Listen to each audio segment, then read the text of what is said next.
শুনছেন এরিক রাইসের লেখা বই দ্য লিন স্টার্টআপ। আজকের পৃথিবীতে প্রতিনিয়ত স্টার্টআপ তৈরি হচ্ছে, আর হবে নাই বা কেন? আজকাল প্রত্যেক সফল ব্যক্তির পিছনের গল্প হলো স্টার্টআপ। কোনো কোনো স্টার্টআপ খুব কষ্ট করে প্রতিষ্ঠা পায়, আবার কিছু শুরুতেই হারিয়ে যায়। সফল ও প্রতিষ্ঠিত স্টার্টআপদের কি এমন থাকে যাতে তারা বাকিদেরকে পিছনে ফেলে এগিয়ে যেতে পারে? আমি জানি এই প্রশ্ন আপনার মনেও রয়েছে। এই সমস্ত প্রশ্নের উত্তর আপনি পাবেন এরিক রাইসের দ্য লিন স্টার্টআপ বইটি থেকে। এরিক রাইসের একটি এক্সপিরিয়েন্সের কথা উনি বলছেন।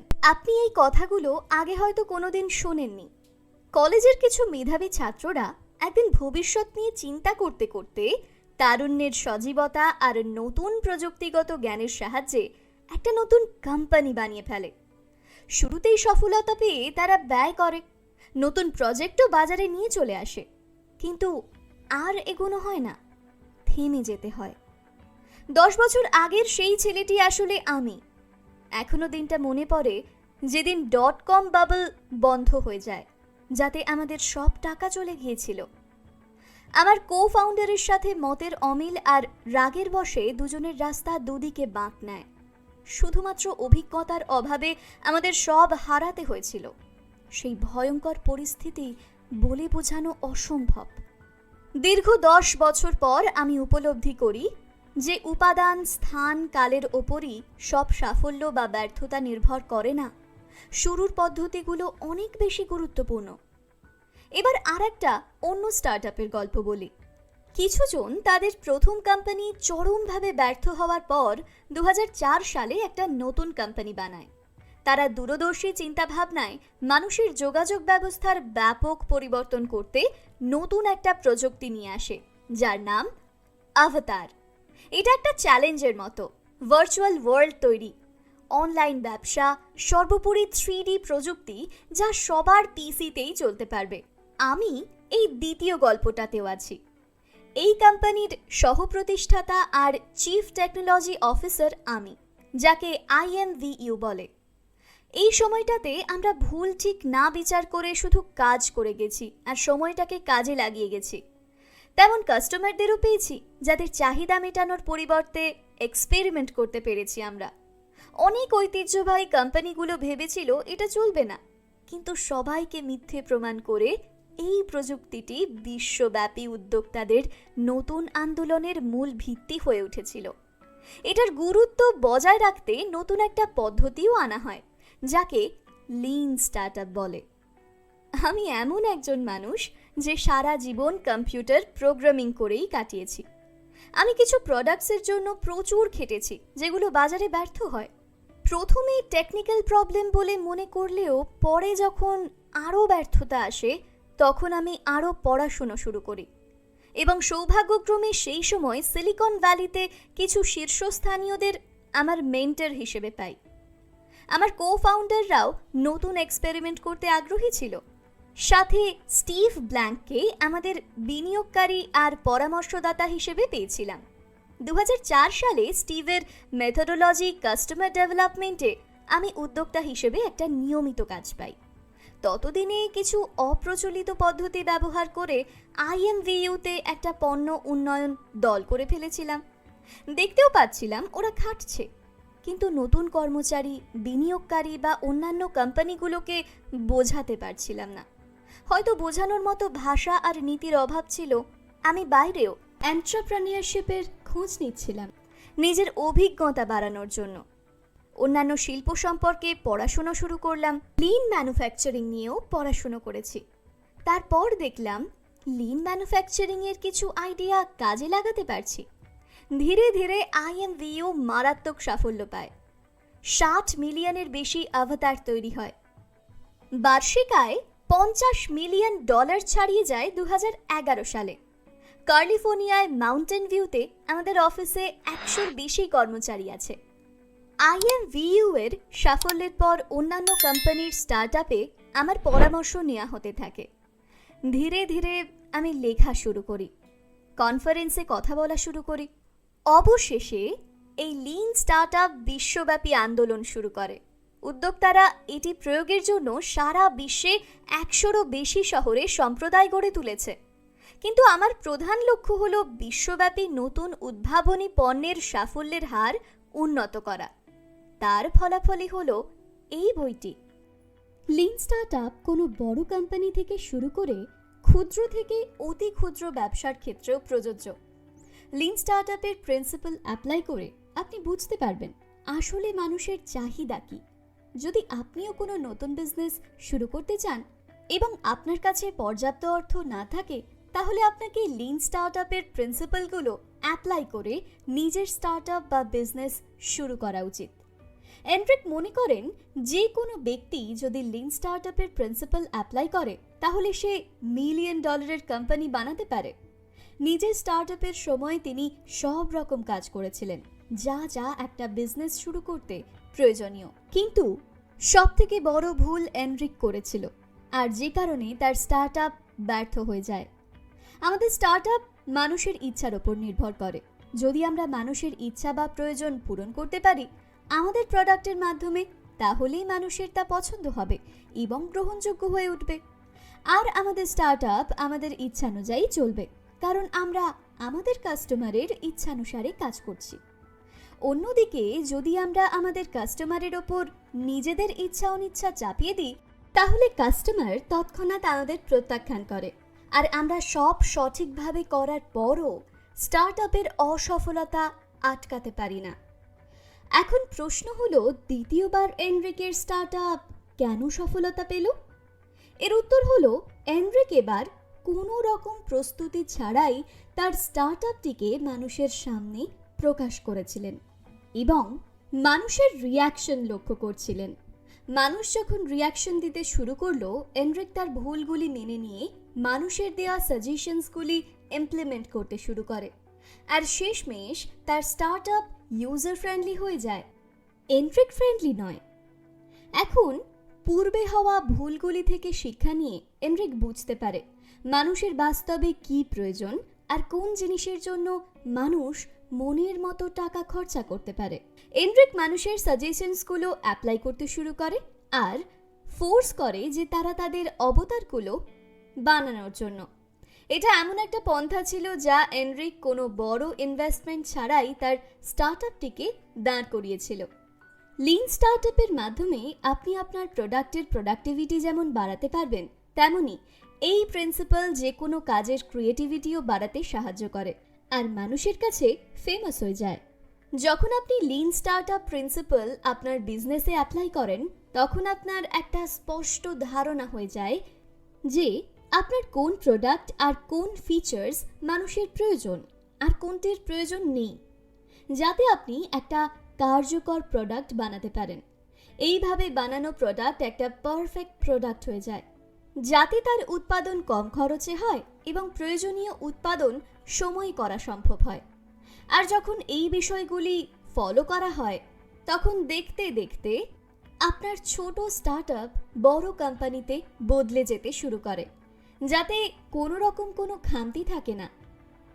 আপনাকে একটা জিনিস মাথায় রাখতে হবে, আপনি যে ফিল্ডেই কাজ করুন না কেন সেখানে আপনার কম্পিটিটর থাকবেই। যদি এখন কোনো কম্পিটিটর নাও থাকে তাহলে ভবিষ্যতে আপনার সাথে কম্পিট করার জন্য কেউ না কেউ আসবেই, আর এরকম পরিস্থিতিতে নিজেকে টিকিয়ে রাখার এবং সর্বশ্রেষ্ঠ প্রমাণ করার প্রয়োজন পড়বে। আর আপনি যদি প্রতিবার এবং প্রতি সময়ে ভুল থেকে শিক্ষা নিতে থাকেন তাহলে আপনাকে আপনার ফিল্ডে কেউই চ্যালেঞ্জ করতে পারবে না, আপনি সব সময় সর্বশ্রেষ্ঠই থাকবেন। এর একটা দারুণ উদাহরণ হলো ফেসবুক, সোশ্যাল মিডিয়ার বাদশা। আজ ফেসবুক এতটাই সফল যে কেউ তাকে চ্যালেঞ্জ করতে পারে না, কিন্তু ফেসবুক প্রথম থেকেই এত বড় এবং অ্যাট্রাকটিভ ছিল না। শুরুর দিকে ফেসবুকে আজকের মতন লাইক কমেন্টস অপশন ছিল না। এটা শুধু কলেজ স্টুডেন্টসদের একে অপরের সাথে কন্ট্যাক্টে থাকার একটা মাধ্যম ছিল, ফলত এর মধ্যে অনেক খামতি ছিল। কিন্তু ফেসবুক যখন বড় হতে শুরু করে তখন তারা মানুষের কাছে ফিডব্যাক নিতে শুরু করে, মানুষের কাছ থেকে পাওয়া ফিডব্যাকগুলি থেকে নিজেদের আপডেট করতে শুরু করে, আর তারই ফলাফল আজকের ফেসবুক। যদিও আজকে ফেসবুকের কোনো কম্পিটিটর নেই, তাও ফেসবুক প্রতিনিয়ত নিজেদের আপডেট করছে, বদল আনতে চাইছে। ফেসবুক ফাউন্ডার মার্ক জুকারবার্গ জানে যে ফেসবুকের মতো এরকম সোশ্যাল মিডিয়া বাজারে আর নেই, কিন্তু এখনো ফেসবুক মানুষের কাছ থেকে ফিডব্যাক নিচ্ছে এবং নিজেদেরকে প্রতিনিয়ত আপডেট করছে, যা এর সফলতার সবচেয়ে বড় কারণ। ফেসবুক প্রতিনিয়ত আপডেট করতে থাকে এবং ইনস্টা ও হোয়াটসঅ্যাপকেও ফেসবুক এখন নিজের দখলে নিয়ে এসেছে। এটা ছিল লিন স্টার্টআপ ব্যবহার করে তৈরি হওয়া একটা সফল স্টার্টআপ। শুনছেন এরিক রাইসের লেখা বই দ্য লিন স্টার্টআপ। লিন স্টার্টআপের প্রধান 5টি নীতি হলো: প্রথমত, এর উদ্যোক্তারা সর্বত্র ছড়িয়ে থাকবে। দ্বিতীয়ত, উদ্যোক্তারাই সবকিছু ম্যানেজমেন্টের দায়িত্ব নেবে। তৃতীয়ত, এটি শুধু জিনিস তৈরি, অর্থ উপার্জন বা গ্রাহকদের পরিষেবার জন্য নয়, এটি কিভাবে টেকসই ব্যবসা তৈরি করা যায় তার শিক্ষাও বটে। চতুর্থত, সমস্ত স্টার্টআপ প্রক্রিয়াগুলোই ফিডব্যাক লুপ ত্বরান্বিত করার জন্য তৈরি করা উচিত। পঞ্চমত, কাজকে অগ্রাধিকার দিতে হবে। কিন্তু স্টার্টআপগুলি এত খারাপভাবে ব্যর্থ হয় কেন? প্রথম সমস্যা হলো ভালো পরিকল্পনা, কঠিন কৌশল এবং পুঙ্খানুপুঙ্খ বাজার গবেষণার আকর্ষণ আগের যুগে সম্ভাব্য সাফল্যের সূচক থাকলেও এগুলি স্টার্টআপে কাজ করে না, কারণ স্টার্টআপের বৈশিষ্ট্যই হলো খুব বেশি অনিশ্চয়তার সঙ্গে কাজ করা। এই বইটি 3টি ভাগে বিভক্ত: দৃষ্টি, চালনা এবং ত্বরণ। ভিশন বা দৃষ্টি উদ্যোক্তা ব্যবস্থাপনার একটি নতুন শৃঙ্খলার জন্য সমস্যা তৈরি করে। স্টিয়ার বা চালনা লিন স্টার্টআপ পদ্ধতিতে বিশদভাবে যুক্ত হয় এবং বিল্ড, মেজার, লার্ন ফিডব্যাক লুপের মধ্য দিয়ে একটি বড় পরিবর্তন দেখায়। ত্বরণে এমন কৌশলগুলি দেখা যায় যা লিন স্টার্টআপগুলিকে যত তাড়াতাড়ি সম্ভব বিল্ড, মেজার, লার্ন ফিডব্যাক লুপের মাধ্যমে গতি দিতে সক্ষম করে। আমরা এখন এ ব্যবস্থাপনার 2য় শতাব্দীর শুরুর দিকে। সুযোগ নিয়ে দারুণ কিছু করার চ্যালেঞ্জ আমাদেরকে দেওয়া হয়েছে। এই আন্দোলনের মাধ্যমে নিশ্চিত করা হয় যে আমরা যারা এটি তৈরি করতে চাই তারা যেন পরবর্তী সময়ের জন্য প্রস্তুত থাকতে পারি। গত শতকের সাধারণ ব্যবস্থা অসাধারণ সাফল্য, অনন্য মাত্রা এনে দিয়েছে, কিন্তু সেই ব্যবস্থার নীতিগুলি বিশৃঙ্খল এবং অনিশ্চিত। আমার মনে হয় উদ্যোক্তাদের জন্য আমাদের দেওয়া সুযোগকে কাজে লাগাতে একটা পদ্ধতি বা শৃঙ্খলার প্রয়োজন। ইতিহাসে আগের যে কোনো সময়ের তুলনায় আজকে অনেক বেশি উদ্যোক্তা কাজ করছে। বৈশ্বিক অর্থনীতিতে নাটকীয় পরিবর্তনের ফলে এটা সম্ভব হয়েছে। প্রকৃতপক্ষে আধুনিক ব্যবস্থাপনা এবং প্রযুক্তির দ্বারা যে বিশাল উৎপাদনশীলতা বৃদ্ধি সম্ভব হয়েছে তা ফার্মগুলি বেশি উৎপাদনশীল ক্ষমতা তৈরি করেছে। লিন স্টার্টআপের নামটি লিন ম্যানুফ্যাকচারিং বিপ্লব থেকে নেওয়া হয়েছে, যেটি বিকাশের জন্য টয়োটাতে তাইচি ওনো আর শিগেও শিঙ্গোকে কৃতিত্ব দেওয়া হয়। লিন স্টার্টআপ অগ্রগতির একটি ভিন্ন ইউনিট ব্যবহার করে, যাকে বলে ভ্যালিডেটেড লার্নিং। হেনরি ফোর্ড সর্বকালের সবচেয়ে সফল এবং নন্দিত উদ্যোক্তাদের একজন। যেহেতু অটোমোবাইলের প্রথম দিন থেকেই ব্যবস্থাপনার ধারণাটি এর ইতিহাসের সঙ্গে যুক্ত হয়েছে, তাই আমার মনে হয় স্টার্টআপের রূপক হিসেবে অটোমোবাইলই উপযুক্ত। অটোমোবাইল দুটো গুরুত্বপূর্ণ ও ভিন্ন প্রক্রিয়ার লুপ দ্বারা চালিত হয়। প্রথম ফিডব্যাক লুপটি ইঞ্জিনের গভীরে থাকে। হেনরি ফোর্ড বিখ্যাত সিইও হওয়ার আগে একজন ইঞ্জিনিয়ার ছিলেন। ইঞ্জিন সিলিন্ডার পরিচালনার সুনির্দিষ্ট মেকানিক্সের মধ্যেই তার দিনরাত কেটে যেত। এই সিলিন্ডারগুলোর মধ্যে প্রতিটি ক্ষুদ্র বিস্ফোরণ চাকাটাকে ঘোরানোর শক্তি দেয়। ঠিক সময় প্রতিটি প্রক্রিয়া সুসম্পন্ন না হলে ইঞ্জিন ছিটকে পড়তে পারে বা ভেঙে যেতে পারে। স্টার্টআপেরও একটা এরকমই ইঞ্জিন রয়েছে, যাকে আমি বৃদ্ধির ইঞ্জিন বলি। একটি পণ্যের প্রতিটি নতুন সংস্করণ, নতুন বৈশিষ্ট্য বা নতুন বিপণন এই বৃদ্ধির ইঞ্জিনকে উন্নত করার জন্যই। কিন্তু সবসময় সব পরিবর্তন উন্নতিতে পরিণত হয় না। অটোমোবাইলের দ্বিতীয় গুরুত্বপূর্ণ ফিডব্যাক লুপ থাকে ড্রাইভার এবং স্টিয়ারিং হুইলের মধ্যে।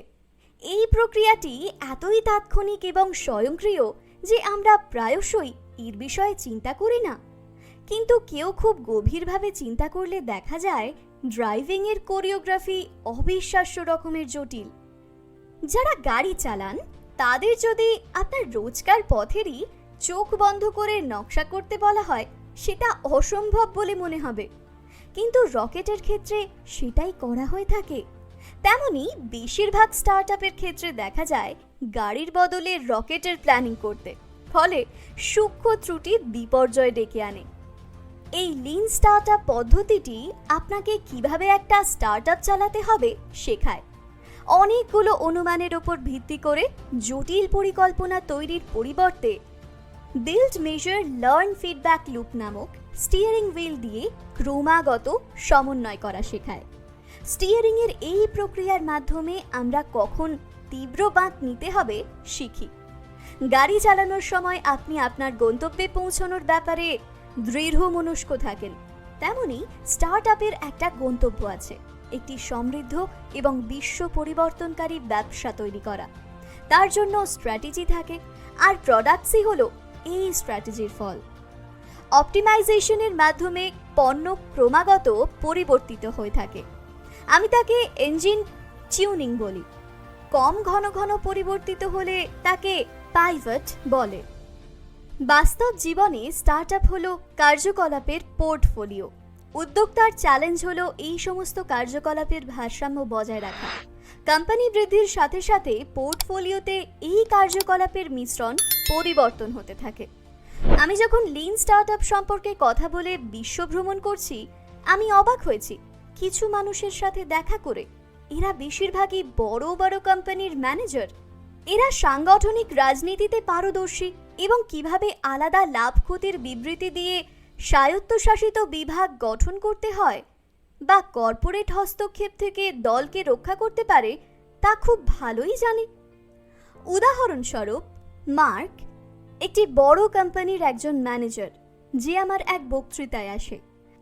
সে যখন আমার সঙ্গে কথা বলতে আসে, আমি তাকে পরামর্শ দিতে যাই, তখন দেখা যায় তার অভ্যন্তরীণ রাজনীতি থেকে প্রযুক্তি সবই ভালোভাবে আয়ত্তে আছে।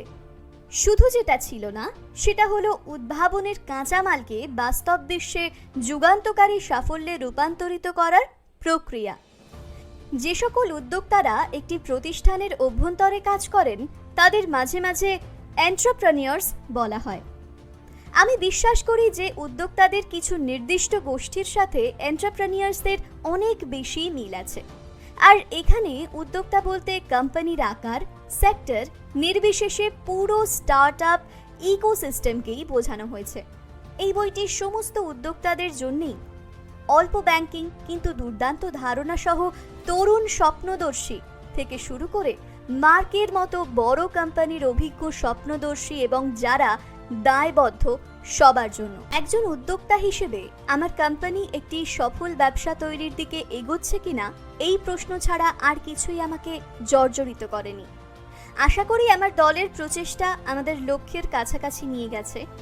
এখনও যদি উদ্যোক্তা মৌলিক লক্ষ্য অধীনে সংগঠন বিল্ডিং নিযুক্ত করা হয়, তার চরম অনিশ্চয়তার অবস্থা এর সবচেয়ে গুরুত্বপূর্ণ কাজ শেখা। লিন স্টার্টআপ মডেলে আমরা একটি ধারণার মাধ্যমে শিক্ষার পুনর্বাসন করছি, যাকে আমি বলি বৈধ শিক্ষা। আমার কর্মজীবন থেকে একটি উদাহরণ দিয়ে এটি ব্যাখ্যা করছি। অনেক শ্রোতা আমাকে IMVU এর প্রতিষ্ঠার গল্প এবং আমাদের প্রথম প্রোডাক্ট ডেভেলপ করার সময় আমরা যে অনেক ভুল করেছি তা বর্ণনা করতে শুনেছেন। আমরা তখন ইনস্ট্যান্ট মেসেজিং IM বাজারে প্রবেশ করানোর সিদ্ধান্ত নিয়েছি। 2004 সালে সেই বাজারে কয়েক মিলিয়ন গ্রাহক সক্রিয়ভাবে বিশ্বব্যাপী অংশগ্রহণ করেছিলেন। IM হলো একটি বাজারের উদাহরণ যেখানে শক্তিশালী নেটওয়ার্ক প্রভাব জড়িত। বেশিরভাগ যোগাযোগ নেটওয়ার্কের মতো IM নেট ক্যাফের আইন অনুসরণ করে বলে মনে করা হয়। নেটওয়ার্কে যত বেশি মানুষ, নেটওয়ার্ক তত বেশি মূল্যবান। 2004 সালে IM বাজার মুষ্টিমেয় কিছু পদাধিকারীর দ্বারা বন্ধ হয়ে যায়। শীর্ষ 3টি নেটওয়ার্ক সামগ্রিক ব্যবহারের 80%-এরও বেশি নিয়ন্ত্রণ করেছিল এবং বেশ কয়েকটি ছোট খেলোয়াড়ের খরচে বাজারের শেয়ারে তাদের লাভ একত্রিত করার প্রক্রিয়ার মধ্যে ছিল। লঞ্চের আগের সপ্তাহ আর মাসগুলোয় আমরা এটাকে আরো ভালো করার জন্য পরিশ্রম করেছি। আমরা তাদের আমাদের অফিসে নিয়ে এসে বলেছিলাম, এই নতুন পণ্যটি চেষ্টা করুন, এটা IMVU। তবুও আমরা মূলধারার গ্রুপের লোকেদের কোথাও পাচ্ছিলাম না। তারা ভেবেছিল IMVU খুব অদ্ভুত। আরও হতাশ হয়ে পড়লাম। তারপর চ্যাট নাও নামক একটি বৈশিষ্ট্য চালু করি, যা একটি বোতামেই বিশ্বের যে কোনো স্থানে অন্য কারোর সঙ্গে মিলিত হতে সাহায্য করে। হঠাৎ করে আমাদের গ্রাহক পরিষেবা পরীক্ষায় লোকেদের বলতে শোনা গেল, ও এটা মজার তো। লোকেরা কিভাবে পুরনো সফটওয়্যার ব্যবহার করে তার জন্য আমাদের কাছে একটি মানসিক মডেল ছিল। এবং অবশেষে এরকম কয়েক ডজন মিটিংয়ের পরে আমাদের মনে হয়েছিল যে IM অ্যাড অন ধারণাটি মৌলিকভাবে ত্রুটিপূর্ণ ছিল। এগিয়ে যাওয়ার উপায় হলো যে কোনো শিল্পের প্রতিটি স্টার্টআপকে একটি দুর্দান্ত পরীক্ষা হিসেবে দেখতে শেখা। অন্য কথায়, আমাদের বৈজ্ঞানিক পদ্ধতি দরকার। লিন স্টার্টআপ মডেলে প্রতিটি পণ্য, প্রতিটি বৈশিষ্ট্য, প্রতিটি বিপণন প্রচারাভিযান, একটি স্টার্টআপ যা কিছু করে সব কিছুকে বৈধ শিক্ষা অর্জনের জন্য ডিজাইন করা একটি পরীক্ষা যেন হয়। এই পরীক্ষামূলক পদ্ধতি শিল্প এবং সেক্টর জুড়ে কাজ করে, এবং বৈজ্ঞানিক পদ্ধতির সবচেয়ে গুরুত্বপূর্ণ পাঠগুলির মধ্যে এটি হলো, আপনি যদি ব্যর্থ হতে না পারেন তবে আপনি শিখতে পারবেন না।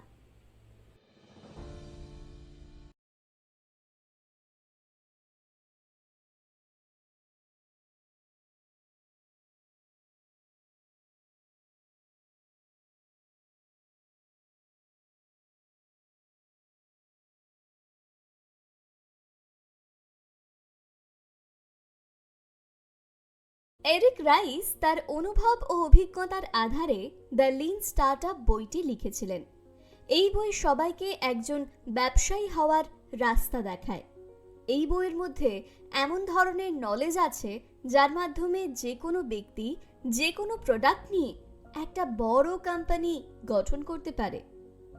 এরিক রাইস বলেছেন, যদি কোনো ব্যক্তি তার অতীতের ভুল পর্যবেক্ষণ না করতে পারে তার মানে হলো সে ভবিষ্যৎ দেখতে পায় না।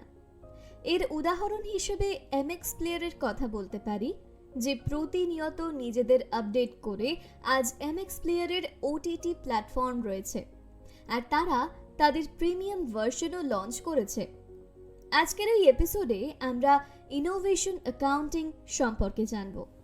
বলা হয় যে যদি কোনো ব্যক্তির জীবনে কোনো লক্ষ্য না থাকে তাহলে সে কোনো পশুর চেয়ে বেশি কিছু নয়। কারণ মানুষই মানুষের জীবনের লক্ষ্য স্থির করে। সেরকমই যদি কোনো স্টার্টআপ বা বিজনেসের জন্য করা যায় তাহলে তার সহজ মানে হলো, যদি আপনি আপনার প্রোডাক্ট বাজারজাত করে ফেলেন তাহলে আপনার কাছে লক্ষ্যের প্রয়োজন যে আপনি 1 বছর বা 5 বছর পরে নিজেকে কোথায় দেখতে চান। আপনার কাছে লক্ষ্যের প্রয়োজন হয় যে আপনি একটি নির্দিষ্ট সময়ে কেমন গ্রোথ করতে চান। আপনার কাছে এই পুরো সময়টার জন্য একটা রোডম্যাপের প্রয়োজন। যদি আপনার কাছে কোনো রোডম্যাপ না থাকে তাহলে দেরি না করে দ্রুতই এটা তৈরি করা উচিত, আর দ্রুত গতিতে এগিয়ে যেতে হবে।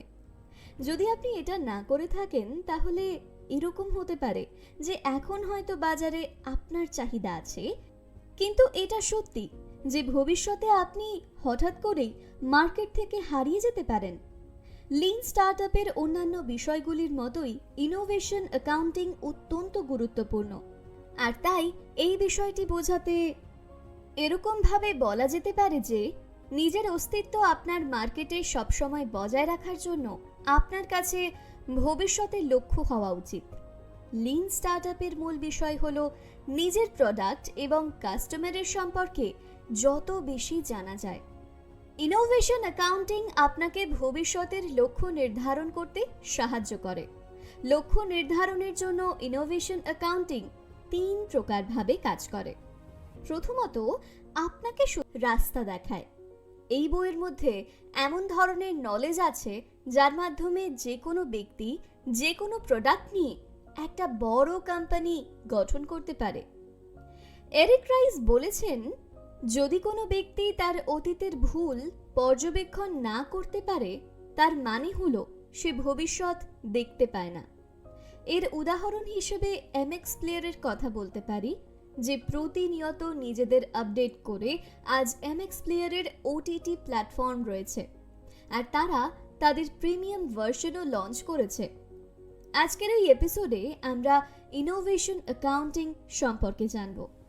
বলা হয় যে যদি কোনো ব্যক্তির জীবনে কোনো লক্ষ্য না থাকে তাহলে সে কোনো পশুর চেয়ে বেশি কিছু নয়, কারণ মানুষই মানুষের জীবনের লক্ষ্য স্থির করে।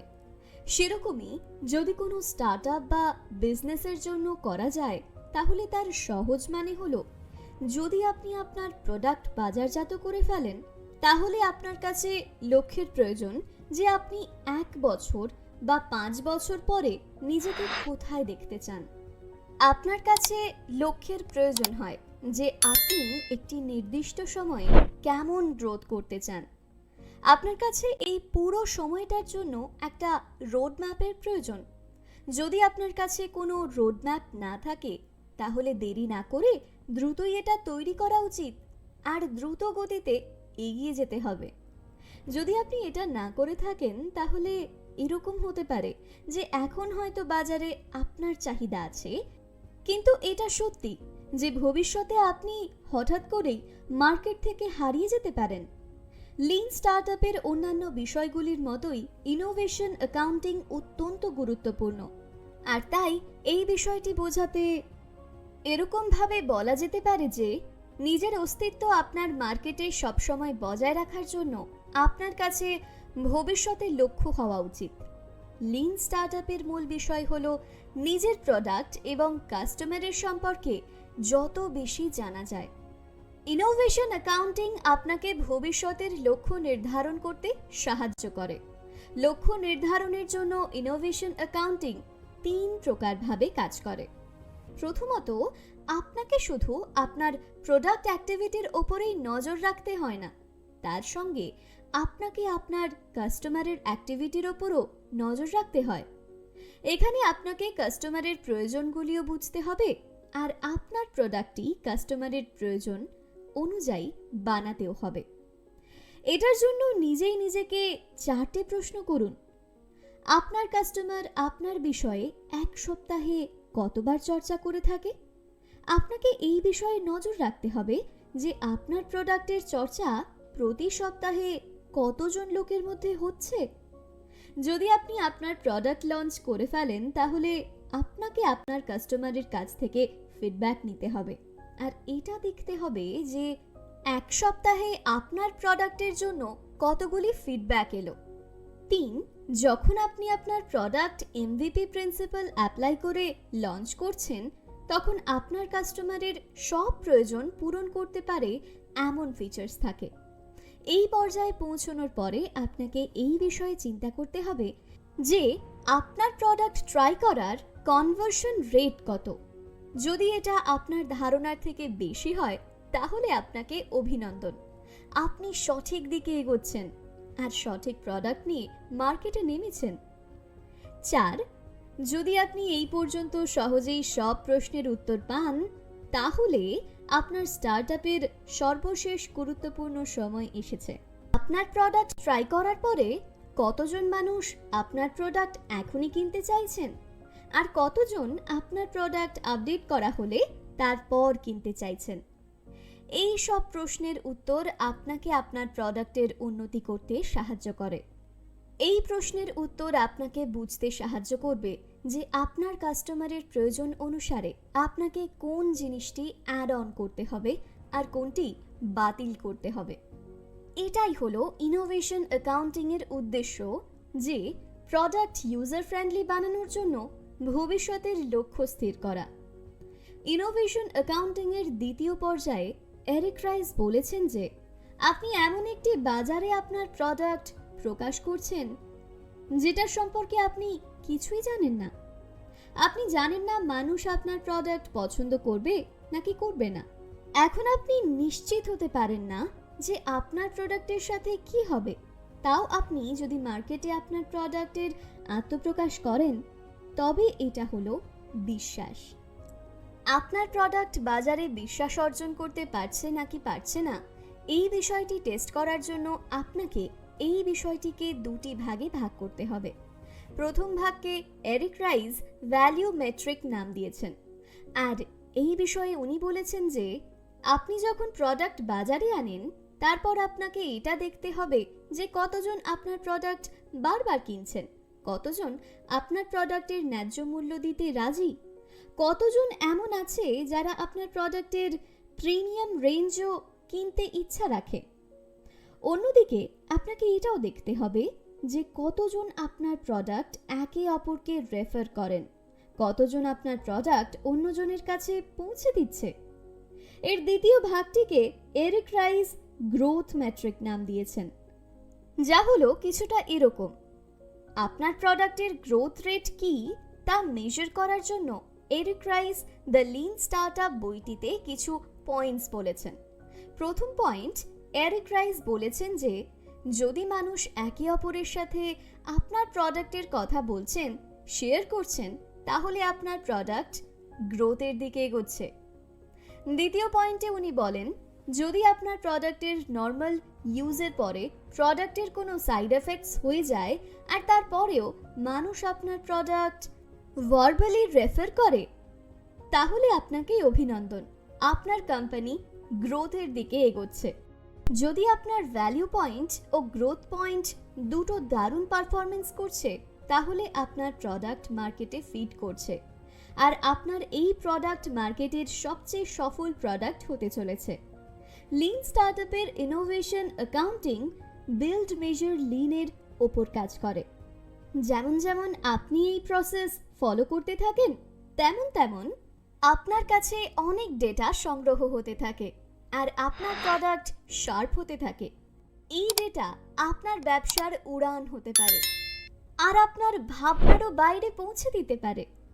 ইনোভেশন অ্যাকাউন্টিং এর লাভের কথা বললে বলা যায় এটা মেট্রিক্সের একটা ফ্রেমওয়ার্ক, যাতে থাকা প্রতিটা স্টেপস অত্যন্ত গুরুত্বপূর্ণ।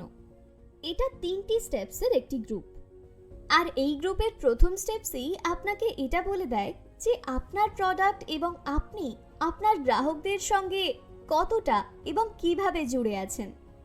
অন্যদিকে দ্বিতীয় স্টেপসে আপনি জানতে পারেন যে বাজারের হিসাবে আপনার প্রোডাক্টের গঠন কেমন, এবং তৃতীয় স্টেপে আপনি আপনার প্রোডাক্টের বাজারে স্থিতি এবং এর থেকে পাওয়া সম্ভাব্য ইনকামের ব্যাপারে জানতে পারেন, যা আপনাকে এটা বলে দেয় যে এটা মার্কেটের জন্য সঠিক প্রোডাক্ট নাকি নয়। ইনোভেশন অ্যাকাউন্টিং আপনার প্রোডাক্টের কোন বিষয়ে উন্নতি দরকার তা বুঝতে সাহায্য করে।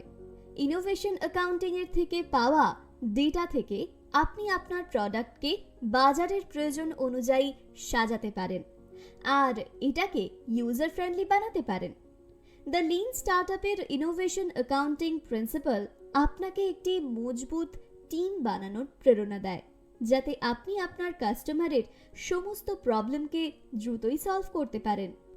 এতে আপনি আপনার নেওয়া গোলগুলিকে সময়ের মধ্যেই বা সময়ের আগেই সহজেই পূরণ করতে পারেন, আর এতে আপনার প্রোডাক্টের আপগ্রেডেশনের জন্য মোটিভেশনও পান। এতে আপনার প্রোডাক্টকে উন্নত বানানোর জন্য ডেভেলপমেন্ট এবং রিসার্চের মধ্যে সবচেয়ে ইম্পর্ট্যান্ট কারণ পাওয়া যায়, যা দিয়ে আপনি বাজারজাতকরণের পরে পরিস্থিতি বুঝতে পারেন। যদি আপনি কোনো প্রোডাক্টের ম্যানুফ্যাকচারিং করে থাকেন, তবে এক সমান ম্যাট্রিক্সের প্রয়োগ করতে হবে, যাতে আপনি বাজারে উপলব্ধ অন্য প্রোডাক্ট ও আপনার প্রোডাক্টের তুলনা করতে পারেন, আর আপনি সহজেই এটা ঠিক করতে পারেন যে আপনার প্রোডাক্ট বাজারে আগে থেকে প্রাপ্ত অন্যান্য প্রোডাক্টের থেকে ঠিক কতটা এগিয়ে আছে বা পিছিয়ে। দ্য লিন স্টার্টআপের অন্যান্য পয়েন্টগুলির মতোই ইনোভেশন অ্যাকাউন্টিং অত্যন্ত গুরুত্বপূর্ণ, কারণ আপনি যখন বাজারে আপনার প্রোডাক্ট নিয়ে যান, তখন আপনি জানেন না যে আপনার প্রোডাক্ট বাজারে চলবে নাকি চলবে না। হতে পারে আপনার প্রোডাক্ট বাজারজাত করার পরেই তাকে রিজেক্ট করা হলো, অথবা এটাও হতে পারে আপনার প্রোডাক্ট মানুষের ভীষণ পছন্দের হয়ে উঠল, কিন্তু পুরোটাই অনিশ্চিত। কোনো নতুন স্টার্টআপের জন্য প্রথমবার বাজারে পা রাখা হলো বিপদের থেকে কম কিছু নয়, কিন্তু লিন স্টার্টআপ আপনাকে এই রকম পরিস্থিতিতে বাজারে আপনার প্রোডাক্টটিকে কিভাবে স্থাপন করা যায় এর রাস্তা দেখায়। ইনোভেশন অ্যাকাউন্টিং ব্যবহার করে ড্রপবক্স তাদের ব্যবসা খুব সহজেই প্রতিষ্ঠিত করে। টাকা পয়সা কিভাবে আর্ন করা যায় এটার আইডিয়া প্রতিটা মানুষের মাথায় আছে, শুধু তার ব্যবহার কিভাবে করা যায় এটাই শেখার দেরি হয়ে যায়। ড্রপবক্সের ফাউন্ডার ড্রু হিউস্টনের ভুলে যাওয়ার স্বভাবই ড্রপবক্সের জন্ম দেয়। কলেজে থাকার সময় ড্রু হিউস্টন তার ফ্লেক্স ড্রাইভ প্রতিদিন বাড়িতেই ফেলে আসতেন, আর এই কারণেই তাকে প্রতিদিন ডেটা পাওয়ার জন্য খুবই সমস্যায় পড়তে হতো। একদিন উনি ভাবলেন যে ফ্লেক্স ডিস্ক ছাড়াই কিভাবে তিনি দুনিয়া ঘুরে বেড়াতে পারেন। এই আইডিয়াই তাকে ক্লাউড স্টোরেজের বিকাশের আইডিয়া দেয়।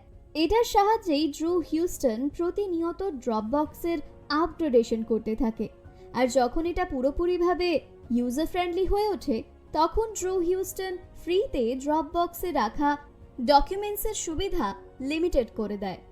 যদি কারো লিমিটের বেশি স্টোরেজ প্রয়োজন হয় তাহলে তাকে ড্রপবক্সকে একটা ফিস দিতে হয়। আজ ড্রপবক্স আমাদের সব থেকে প্রয়োজনীয় ও আবশ্যিক জিনিস হয়ে উঠেছে, আর ড্রু হিউস্টনের জন্য ইনকামের সবচেয়ে বড় রাস্তা।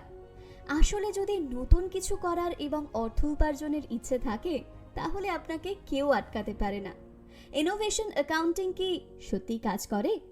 ইনোভেশন অ্যাকাউন্টিং ব্যবহার করে কোনো কোম্পানি ওয়ার্ল্ড লেভেলে বদলাতে পারে? আপনার কি মনে হয়? কমেন্ট করে জানাতে পারেন। একটি স্টার্টআপে বৈজ্ঞানিক পদ্ধতি প্রয়োগ করতে আমাদের আগে শনাক্ত করতে হবে যে কোন অনুমানগুলি পরীক্ষা করতে হবে। আমি একটি স্টার্টআপের পরিকল্পনার সবচেয়ে ঝুঁকিপূর্ণ উপাদানকে বলি, যে অংশগুলির ওপর সবকিছু নির্ভর করে। বিশ্বাসের অনুমান। দুটি সবচেয়ে গুরুত্বপূর্ণ অনুমান হলো মান অনুমান এবং বৃদ্ধি অনুমান। এগুলি টিউনিং ভ্যারিয়েবলের জন্ম দেয় যা একটি স্টার্টআপের বৃদ্ধির ইঞ্জিন নিয়ন্ত্রণ করে। এমভিপি হলো পণ্যের সেই সংস্করণ যা ন্যূনতম পরিমাণ প্রচেষ্টা এবং সর্বনিম্ন বিকাশের সময়ের সঙ্গে বিল্ড মেজার লার্ন লুপের সম্পূর্ণ টার্ন সক্ষম করে। ন্যূনতম কার্যকর পণ্যটিতে অনেক বৈশিষ্ট্যের অভাব রয়েছে যা পরবর্তীতে প্রয়োজনীয় প্রমাণিত হতে পারে। যাই হোক, কিছু উপায়ে একটি এমভিপি তৈরির জন্য অতিরিক্ত কাজের প্রয়োজন। আমাদের অবশ্যই এর প্রভাব পরিমাপ করতে সক্ষম হতে হবে। সবচেয়ে গুরুত্বপূর্ণ হলো পাইভট আছে।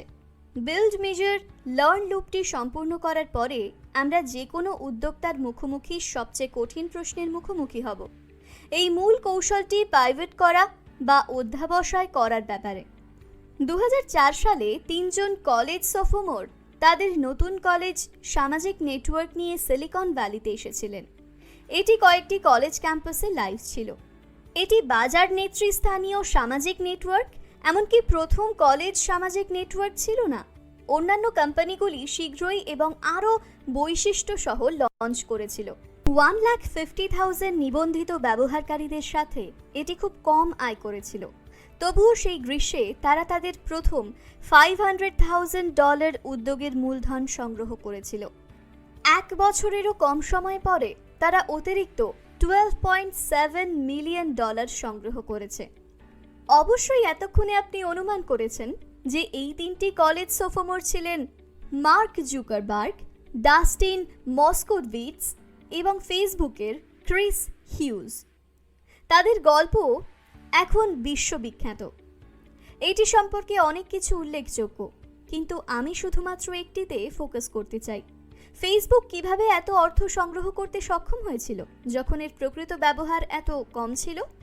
সমস্ত অ্যাকাউন্টের মাধ্যমে যেটি বিনিয়োগকারীদের সবচেয়ে বেশি প্রভাবিত করেছিল তা হলো ফেসবুকের প্রথম দিকের বৃদ্ধি সম্পর্কে দুটি তথ্য। প্রথমটি ছিল ফেসবুকের সক্রিয় ব্যবহারকারীদের অর্ধেকেরও বেশি প্রতি একদিনে সাইটে ফিরে আসেন। 2, এটি একটি উদাহরণ যে কিভাবে একটি কোম্পানি তার মূল্য অনুমানকে যাচাই করতে পারে যে গ্রাহকরা পণ্যটিকে মূল্যবান বলে মনে করেন। 4 ফেব্রুয়ারি 2004-এ ফেসবুক চালু হয়েছিল এবং সেই মাসের শেষের দিকে হার্ভার্ডের প্রায় 3/4 স্নাতক এটি ব্যবহার করছিল। বিপণন বা বিজ্ঞাপনের জন্য $1 খরচ হয়নি। অন্য কথায়, ফেসবুকও তার বৃদ্ধির অনুমানকে বৈধতা দিয়েছে। অনেক উদ্যোক্তা পরবর্তী ফেসবুক তৈরি করার চেষ্টা করেছেন, তবুও যখন তারা ফেসবুক এবং অন্যান্য বিখ্যাত স্টার্টআপ সাফল্যের গল্পের পাঠগুলি প্রয়োগ করার চেষ্টা করেন, তারা দ্রুত বিভ্রান্ত হন। প্রতিটি ব্যবসায়িক পরিকল্পনা অনুমানের একটি সেট দিয়ে শুরু হয়। এটি একটি কৌশল তৈরি করে যা সেই অনুমানগুলিকে প্রদত্ত হিসাবে নেয় এবং কিভাবে কোম্পানির দৃষ্টিভঙ্গি অর্জন করা হয় তা দেখানোর জন্য এগিয়ে যায়। একজন উদ্যোক্তার জন্য প্রথম চ্যালেঞ্জ হলো এমন একটি সংস্থা তৈরি করা যা এই অনুমানগুলিকে পদ্ধতিগতভাবে পরীক্ষা করতে পারে। দ্বিতীয় চ্যালেঞ্জ, সমস্ত উদ্যোক্তা পরিস্থিতির মতো কোম্পানির সামগ্রিক দৃষ্টিভঙ্গি না হারিয়ে সেই কঠোর পরীক্ষা করা। এই সংশোধিত বিবৃতিতে লক্ষ্য করার মতো বেশ কিছু বিষয় রয়েছে। অ্যানালগস অ্যান্ড অ্যান্টিলগস, সঠিক সময়ে সঠিক জায়গার বাইরে, ভ্যালু অ্যান্ড গ্রোথ, মূল্যের মতো উদ্যোক্তাদের একটি স্টার্টআপের বৃদ্ধির পিছনের কারণগুলি বোঝা অপরিহার্য। অনেক মূল্য ধ্বংসকারী প্রবৃদ্ধি রয়েছে যা এড়ানো উচিত। গ্রাহকদের সরাসরি বোঝার উপর ভিত্তি করে কৌশলগত সিদ্ধান্ত নেওয়ার গুরুত্ব হল টয়োটা প্রোডাকশন সিস্টেমের অন্তর্নিহিত মূল নীতিগুলির মধ্যে একটি। টয়োটা একটি জাপানি শব্দ গেঞ্জি গেম্বুতোসু থেকে এসেছে, যা লিন ম্যানুফ্যাকচারিং ভোকাবুলারির অন্যতম গুরুত্বপূর্ণ বাক্যাংশ। 2004 সালের টয়োটা সিয়েনা মিনিভানের উন্নয়নের দিকে নজর দিন। টয়োটাতে একটি নতুন মডেলের ডিজাইন এবং বিকাশের জন্য দায়ী ম্যানেজারকে প্রধান ইঞ্জিনিয়ার বলা হয়। একজন ক্রস ফাংশনাল লিডার যিনি ধারণা থেকে উৎপাদন পর্যন্ত পুরো প্রক্রিয়াটির তত্ত্বাবধান করেন। ভোক্তাদের কাছে বিক্রি করাকে এন্টারপ্রাইজের কাছে বিক্রি করার চেয়ে সহজ বলে মনে করা সাধারণ, কারণ গ্রাহকদের একাধিক বিভাগের জটিলতা এবং ক্রয় প্রক্রিয়ায় বিভিন্ন ভূমিকা পালনকারী বিভিন্ন ব্যক্তিদের অভাব রয়েছে। ইয়োকোয়া আবিষ্কার করেছেন যে বাবা মা এবং দাদা দাদি তারা ম্যানিভ্যানের মালিক হতে পারেন, কিন্তু এটা শাসন করে বাচ্চারাই। বাচ্চারা গাড়ির পেছনের 2/3 দখল করে। এই অনুমানগুলি শনাক্ত করা গাড়ির বিকাশকে গাইড করতে সহায়তা করেছে। ফলাফলগুলি চিত্তাকর্ষক ছিল, যা নাটকীয়ভাবে সিএনআর বাজারের শেয়ারকে বাড়িয়েছে। উদাহরণ হিসেবে বলা যায়, গ্রুপন সর্বকালের সবচেয়ে দ্রুত বর্ধনশীল কোম্পানিগুলির মধ্যে একটি।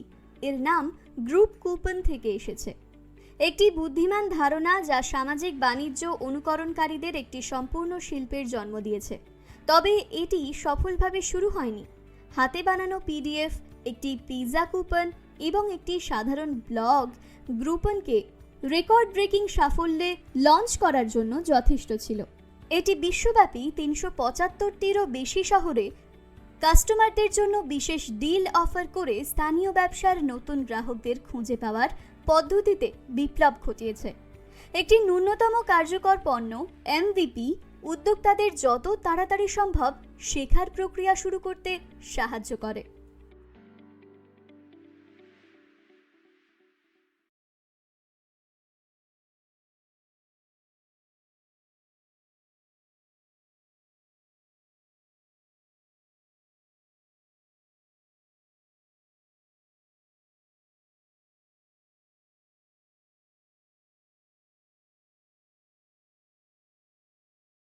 শুনছেন এরিক রাইসের নিজের উপলব্ধি এবং অভিজ্ঞতা দিয়ে লেখা বই the lean startup. The lean startup বইটি যে কোনো মানুষকে একজন সফল উদ্যোগপতি হতে সাহায্য করে। এই বই এমন কিছু আছে যা একটি ছোট স্টার্টআপ থেকে শুরু করে একটি বড় কোম্পানি বা অর্গানাইজেশনে পৌঁছতে সাহায্য করে। চলুন আরও একটি উদাহরণের মাধ্যমে দ্য লিন স্টার্টআপ বইটিকে বোঝা যাক। ভালো মেট্রিক্সের গুরুত্ব সম্পর্কে আরও ভালো ধারণা পেতে গ্রোকেট নামক একটি কোম্পানির কথা ভাবা যাক। এর প্রতিষ্ঠাতা ফারবুত নিভি 2টি বৃহৎ লাভজনক শিক্ষা প্রতিষ্ঠান প্রিন্সটন রিভিউ এবং কাপলানে শিক্ষক হিসেবে কাজ করে 1 দশক কাটিয়েছেন, যা শিক্ষার্থীদের জিএমএটি, এলএসএটি এবং স্যাটের মতো মানসম্মত পরীক্ষার জন্য প্রস্তুত করতে সাহায্য করেছে। তার আকর্ষক শ্রেণীকক্ষ শৈলী তার ছাত্রদের কাছ থেকে প্রশংসা এবং তার ঊর্ধ্বতনদের কাছ থেকে প্রচার জিতেছে। তিনি প্রিন্সটন রিভিউয়ের বর্ষসেরা জাতীয় শিক্ষক পুরস্কারে ভূষিত হন। কিন্তু ফার্ব সেই কোম্পানিগুলোর দ্বারা ব্যবহৃত ঐতিহ্যবাহী শিক্ষার পদ্ধতিতে হতাশ ছিল। হাজার হাজার শিক্ষার্থীকে প্রতিদিন 6 থেকে 9 ঘন্টা পড়াতে গিয়ে তিনি নতুন পদ্ধতি নিয়ে পরীক্ষা নিরীক্ষা করার অনেক সুযোগ পেয়েছিলেন। এটি উন্মোচিত হওয়ার সঙ্গে সঙ্গে ফার্ব আরও বেশি অনুভব করেছিলেন যে শ্রেণীকক্ষে তার শারীরিক উপস্থিতি কম গুরুত্বপূর্ণ ছিল। তার ধারণা ছিল এমন লোকেদের কাছে সামাজিক পিয়ার টু পিয়ার লার্নিং নিয়ে আসা যারা কাপলান বা প্রিন্সটন রিভিউ বা আরও বেশি ব্যয়বহুল প্রাইভেট টিউটর থেকে ব্যয়বহুল ক্লাস বহন করতে পারে না। এই অন্তর্দৃষ্টি থেকে গ্রোকিটের জন্ম হয়েছিল। অনেক স্টার্টআপের তুলনায় গ্রোকিট টিমের একটি বিশাল সুবিধা ছিল তারা অত্যন্ত শৃঙ্খলাবদ্ধ ছিল। একটি সুশৃঙ্খল দল ভুল পদ্ধতি প্রয়োগ করতে পারে, কিন্তু তার ত্রুটি আবিষ্কার করার পরে দ্রুত শুধরেও নিতে পারে। সবচেয়ে গুরুত্বপূর্ণ, একটি সুশৃঙ্খল দল তার নিজস্ব কাজের শৈলী নিয়ে পরীক্ষা করতে পারে এবং অর্থপূর্ণ সিদ্ধান্ত নিতে পারে। গ্রোকিট একটি নিবিড় একক অধ্যয়ন মোড পরীক্ষা করেছে, অনুসন্ধান এবং গেমের মতো স্তরের সঙ্গে সম্পূর্ণ, যাতে শিক্ষার্থীরা নিজের দ্বারা বা অন্যদের সঙ্গে অধ্যয়নের পছন্দ করতে পারে। ফার্বের মূল শ্রেণীকক্ষের মতোই এটি অত্যন্ত কার্যকর প্রমাণিত হয়েছে। বিভক্ত পরীক্ষার শৃঙ্খল না থাকলে কোম্পানির এই উপলব্ধি ছিল না। প্রকৃতপক্ষে সময়ের সঙ্গে সঙ্গে কয়েক ডজন পরীক্ষার মাধ্যমে এটি স্পষ্ট হয়ে ওঠে যে ছাত্রদের ব্যস্ততার মূল চাবিকাঠি ছিল তাদের সামাজিক এবং একক বৈশিষ্ট্যের সমন্বয় অফার করা। শিক্ষার্থীরা কিভাবে অধ্যয়ন করবেন তা পছন্দ করতেন। পণ্য অগ্রাধিকার প্রক্রিয়া। নতুন সিস্টেমের অধীনে ব্যবহারকারীর গল্পগুলিকে সম্পূর্ণরূপে বিবেচনা করা হতো না যতক্ষণ না তারা বৈধ শিক্ষার দিকে পরিচালিত করে। যখন গ্রোকিট উন্নয়নের বা রূপান্তরের বিভিন্ন স্তরের মধ্য দিয়ে যাচ্ছিলেন, তাদের ফলাফলগুলি নাটকীয় ছিল। একটি ক্ষেত্রে তারা তাদের প্রধান বৈশিষ্ট্যগুলির একটি পরীক্ষা করার সিদ্ধান্ত নিয়েছে, যাকে বলা হয় অলস নিবন্ধন। এটি দেখতে যে তারা চলমান সমর্থনে যে ভারী বিনিয়োগ করছে তা মূল্যবান কিনা। তারা এই বৈশিষ্ট্যে আত্মবিশ্বাসী ছিল কারণ অলস নিবন্ধন অনলাইন পরিষেবাগুলির জন্য ডিজাইনের সেরা অনুশীলনগুলির মধ্যে একটি হিসেবে বিবেচিত হয়। গ্রোকিটের জন্য এটির মূল অনুমানগুলির একটি পরীক্ষা করার জন্য এটি অপরিহার্য ছিল। গ্রাহকরা শেখার এই নতুন উপায়টি গ্রহণ করতে ইচ্ছুক হবে শুধুমাত্র যদি তারা প্রমাণ দেখতে পায় যে এটি প্রথম দিকে কাজ করছে। এই অনুমানের ফলস্বরূপ গ্রোকিটের ডিজাইনের প্রয়োজন ছিল যে এটি 3টি শ্রেণীর ব্যবহারকারীদের পরিচালনা করবে: অনিবন্ধিত অতিথি, নিবন্ধিত বা ট্রায়াল অতিথি এবং গ্রাহক যারা পণ্যের প্রিমিয়াম সংস্করণের জন্য অর্থ প্রদান করেছেন। এটি পরামর্শ দিয়েছে যে গ্রোকিটের অবস্থান এবং বিপণন উন্নত করা নতুন বৈশিষ্ট্য যুক্ত করার চেয়ে নতুন গ্রাহকদের আকর্ষণ করার ক্ষেত্রে আরও উল্লেখযোগ্য প্রভাব ফেলতে পারে। গ্রোকিট চালানোর জন্য অনেক গুরুত্বপূর্ণ পরীক্ষার মধ্যে এটি প্রথম। সেই প্রথম দিন থেকে তারা তাদের গ্রাহক বেস নাটকীয়ভাবে প্রসারিত করেছে। তারা এখন GMAT, SAT, ACT এবং GRE সহ অসংখ্য প্রমিত পরীক্ষার জন্য পরীক্ষার প্রস্তুতির পাশাপাশি 7 থেকে 12তম গ্রেডের শিক্ষার্থীদের জন্য অনলাইন গণিত এবং ইংরেজি কোর্স অফার করে। গ্রোকিটের এই উদাহরণগুলি ম্যাট্রিক্সের 3টি এর প্রতিটি প্রদর্শন করে: অ্যাকশনেবল, অ্যাক্সেসেবল এবং অডিটেবল।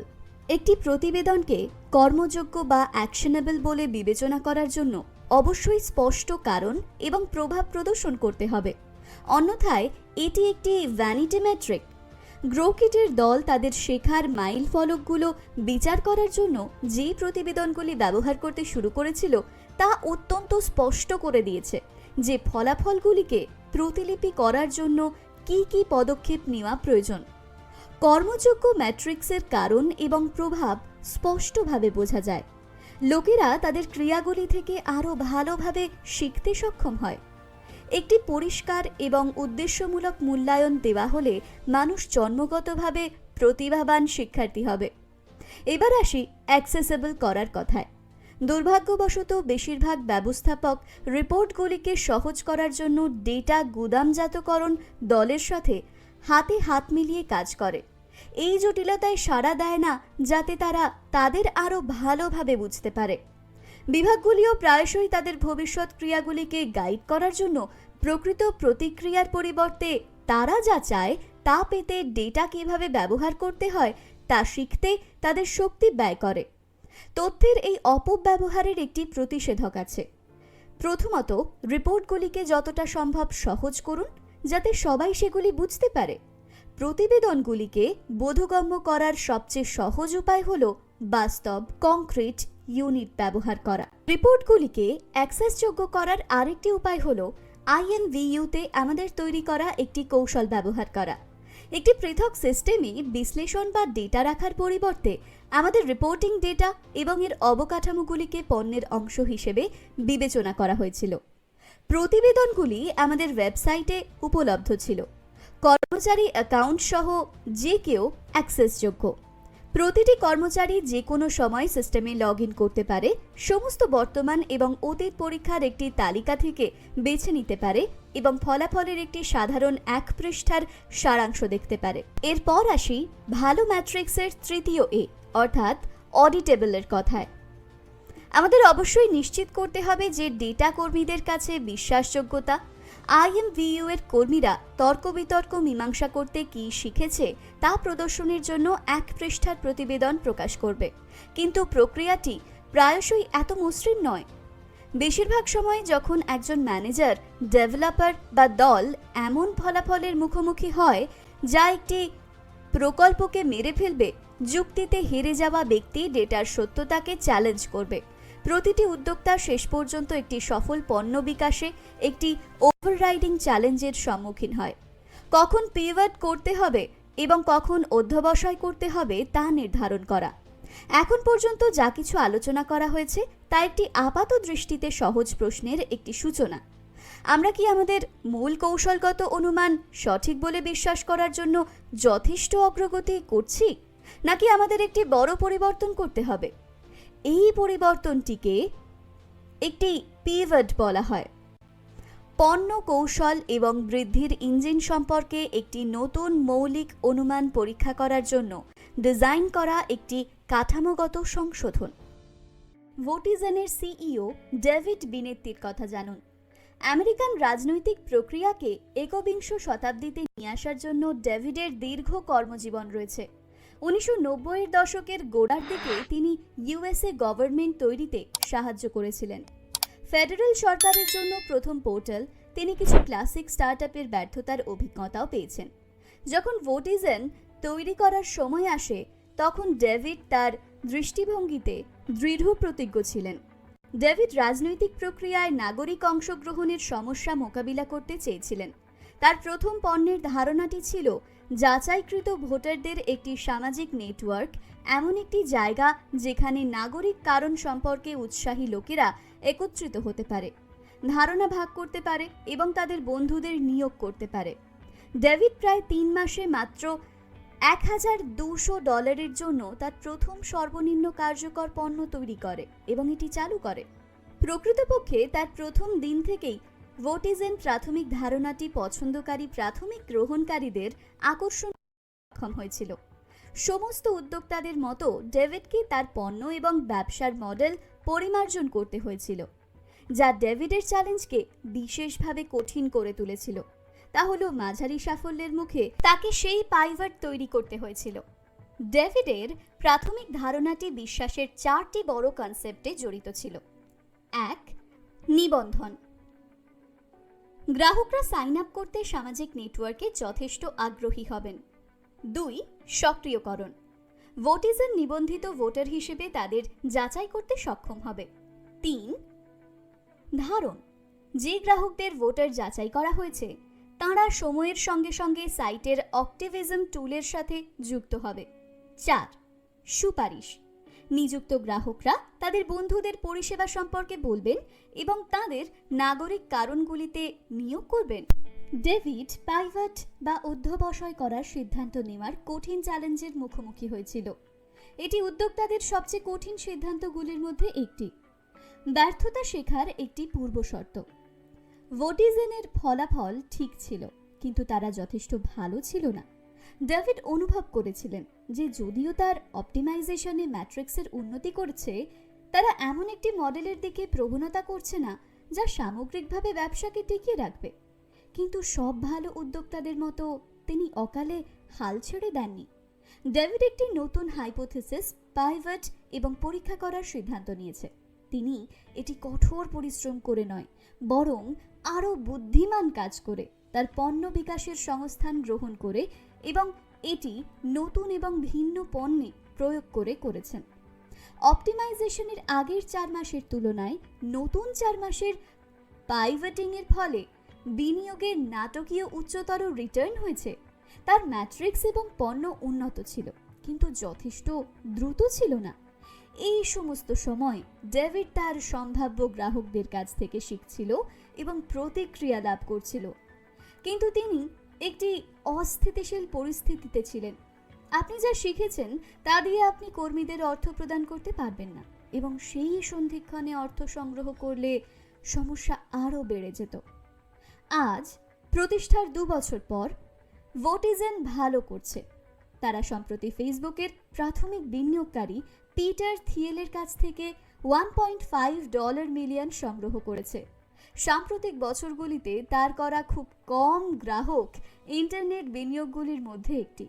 এই ক্রিয়াকলাপগুলি প্রতিষ্ঠিত ওয়াশিংটন পরামর্শদাতাদের দৃষ্টি আকর্ষণ করেছে, যারা ভবিষ্যতের রাজনৈতিক প্রচারাভিযানে ভোটিজেনের সরঞ্জাম নিয়োগ করতে চাইছেন। পাকা উদ্যোক্তারা প্রায়শই তাদের স্টার্টআপ ছেড়ে যাওয়ার রানওয়ের কথা বলেন। একটি স্টার্টআপকে হয় লিফট অফ অর্জন করতে হবে বা ব্যর্থ হতে হবে।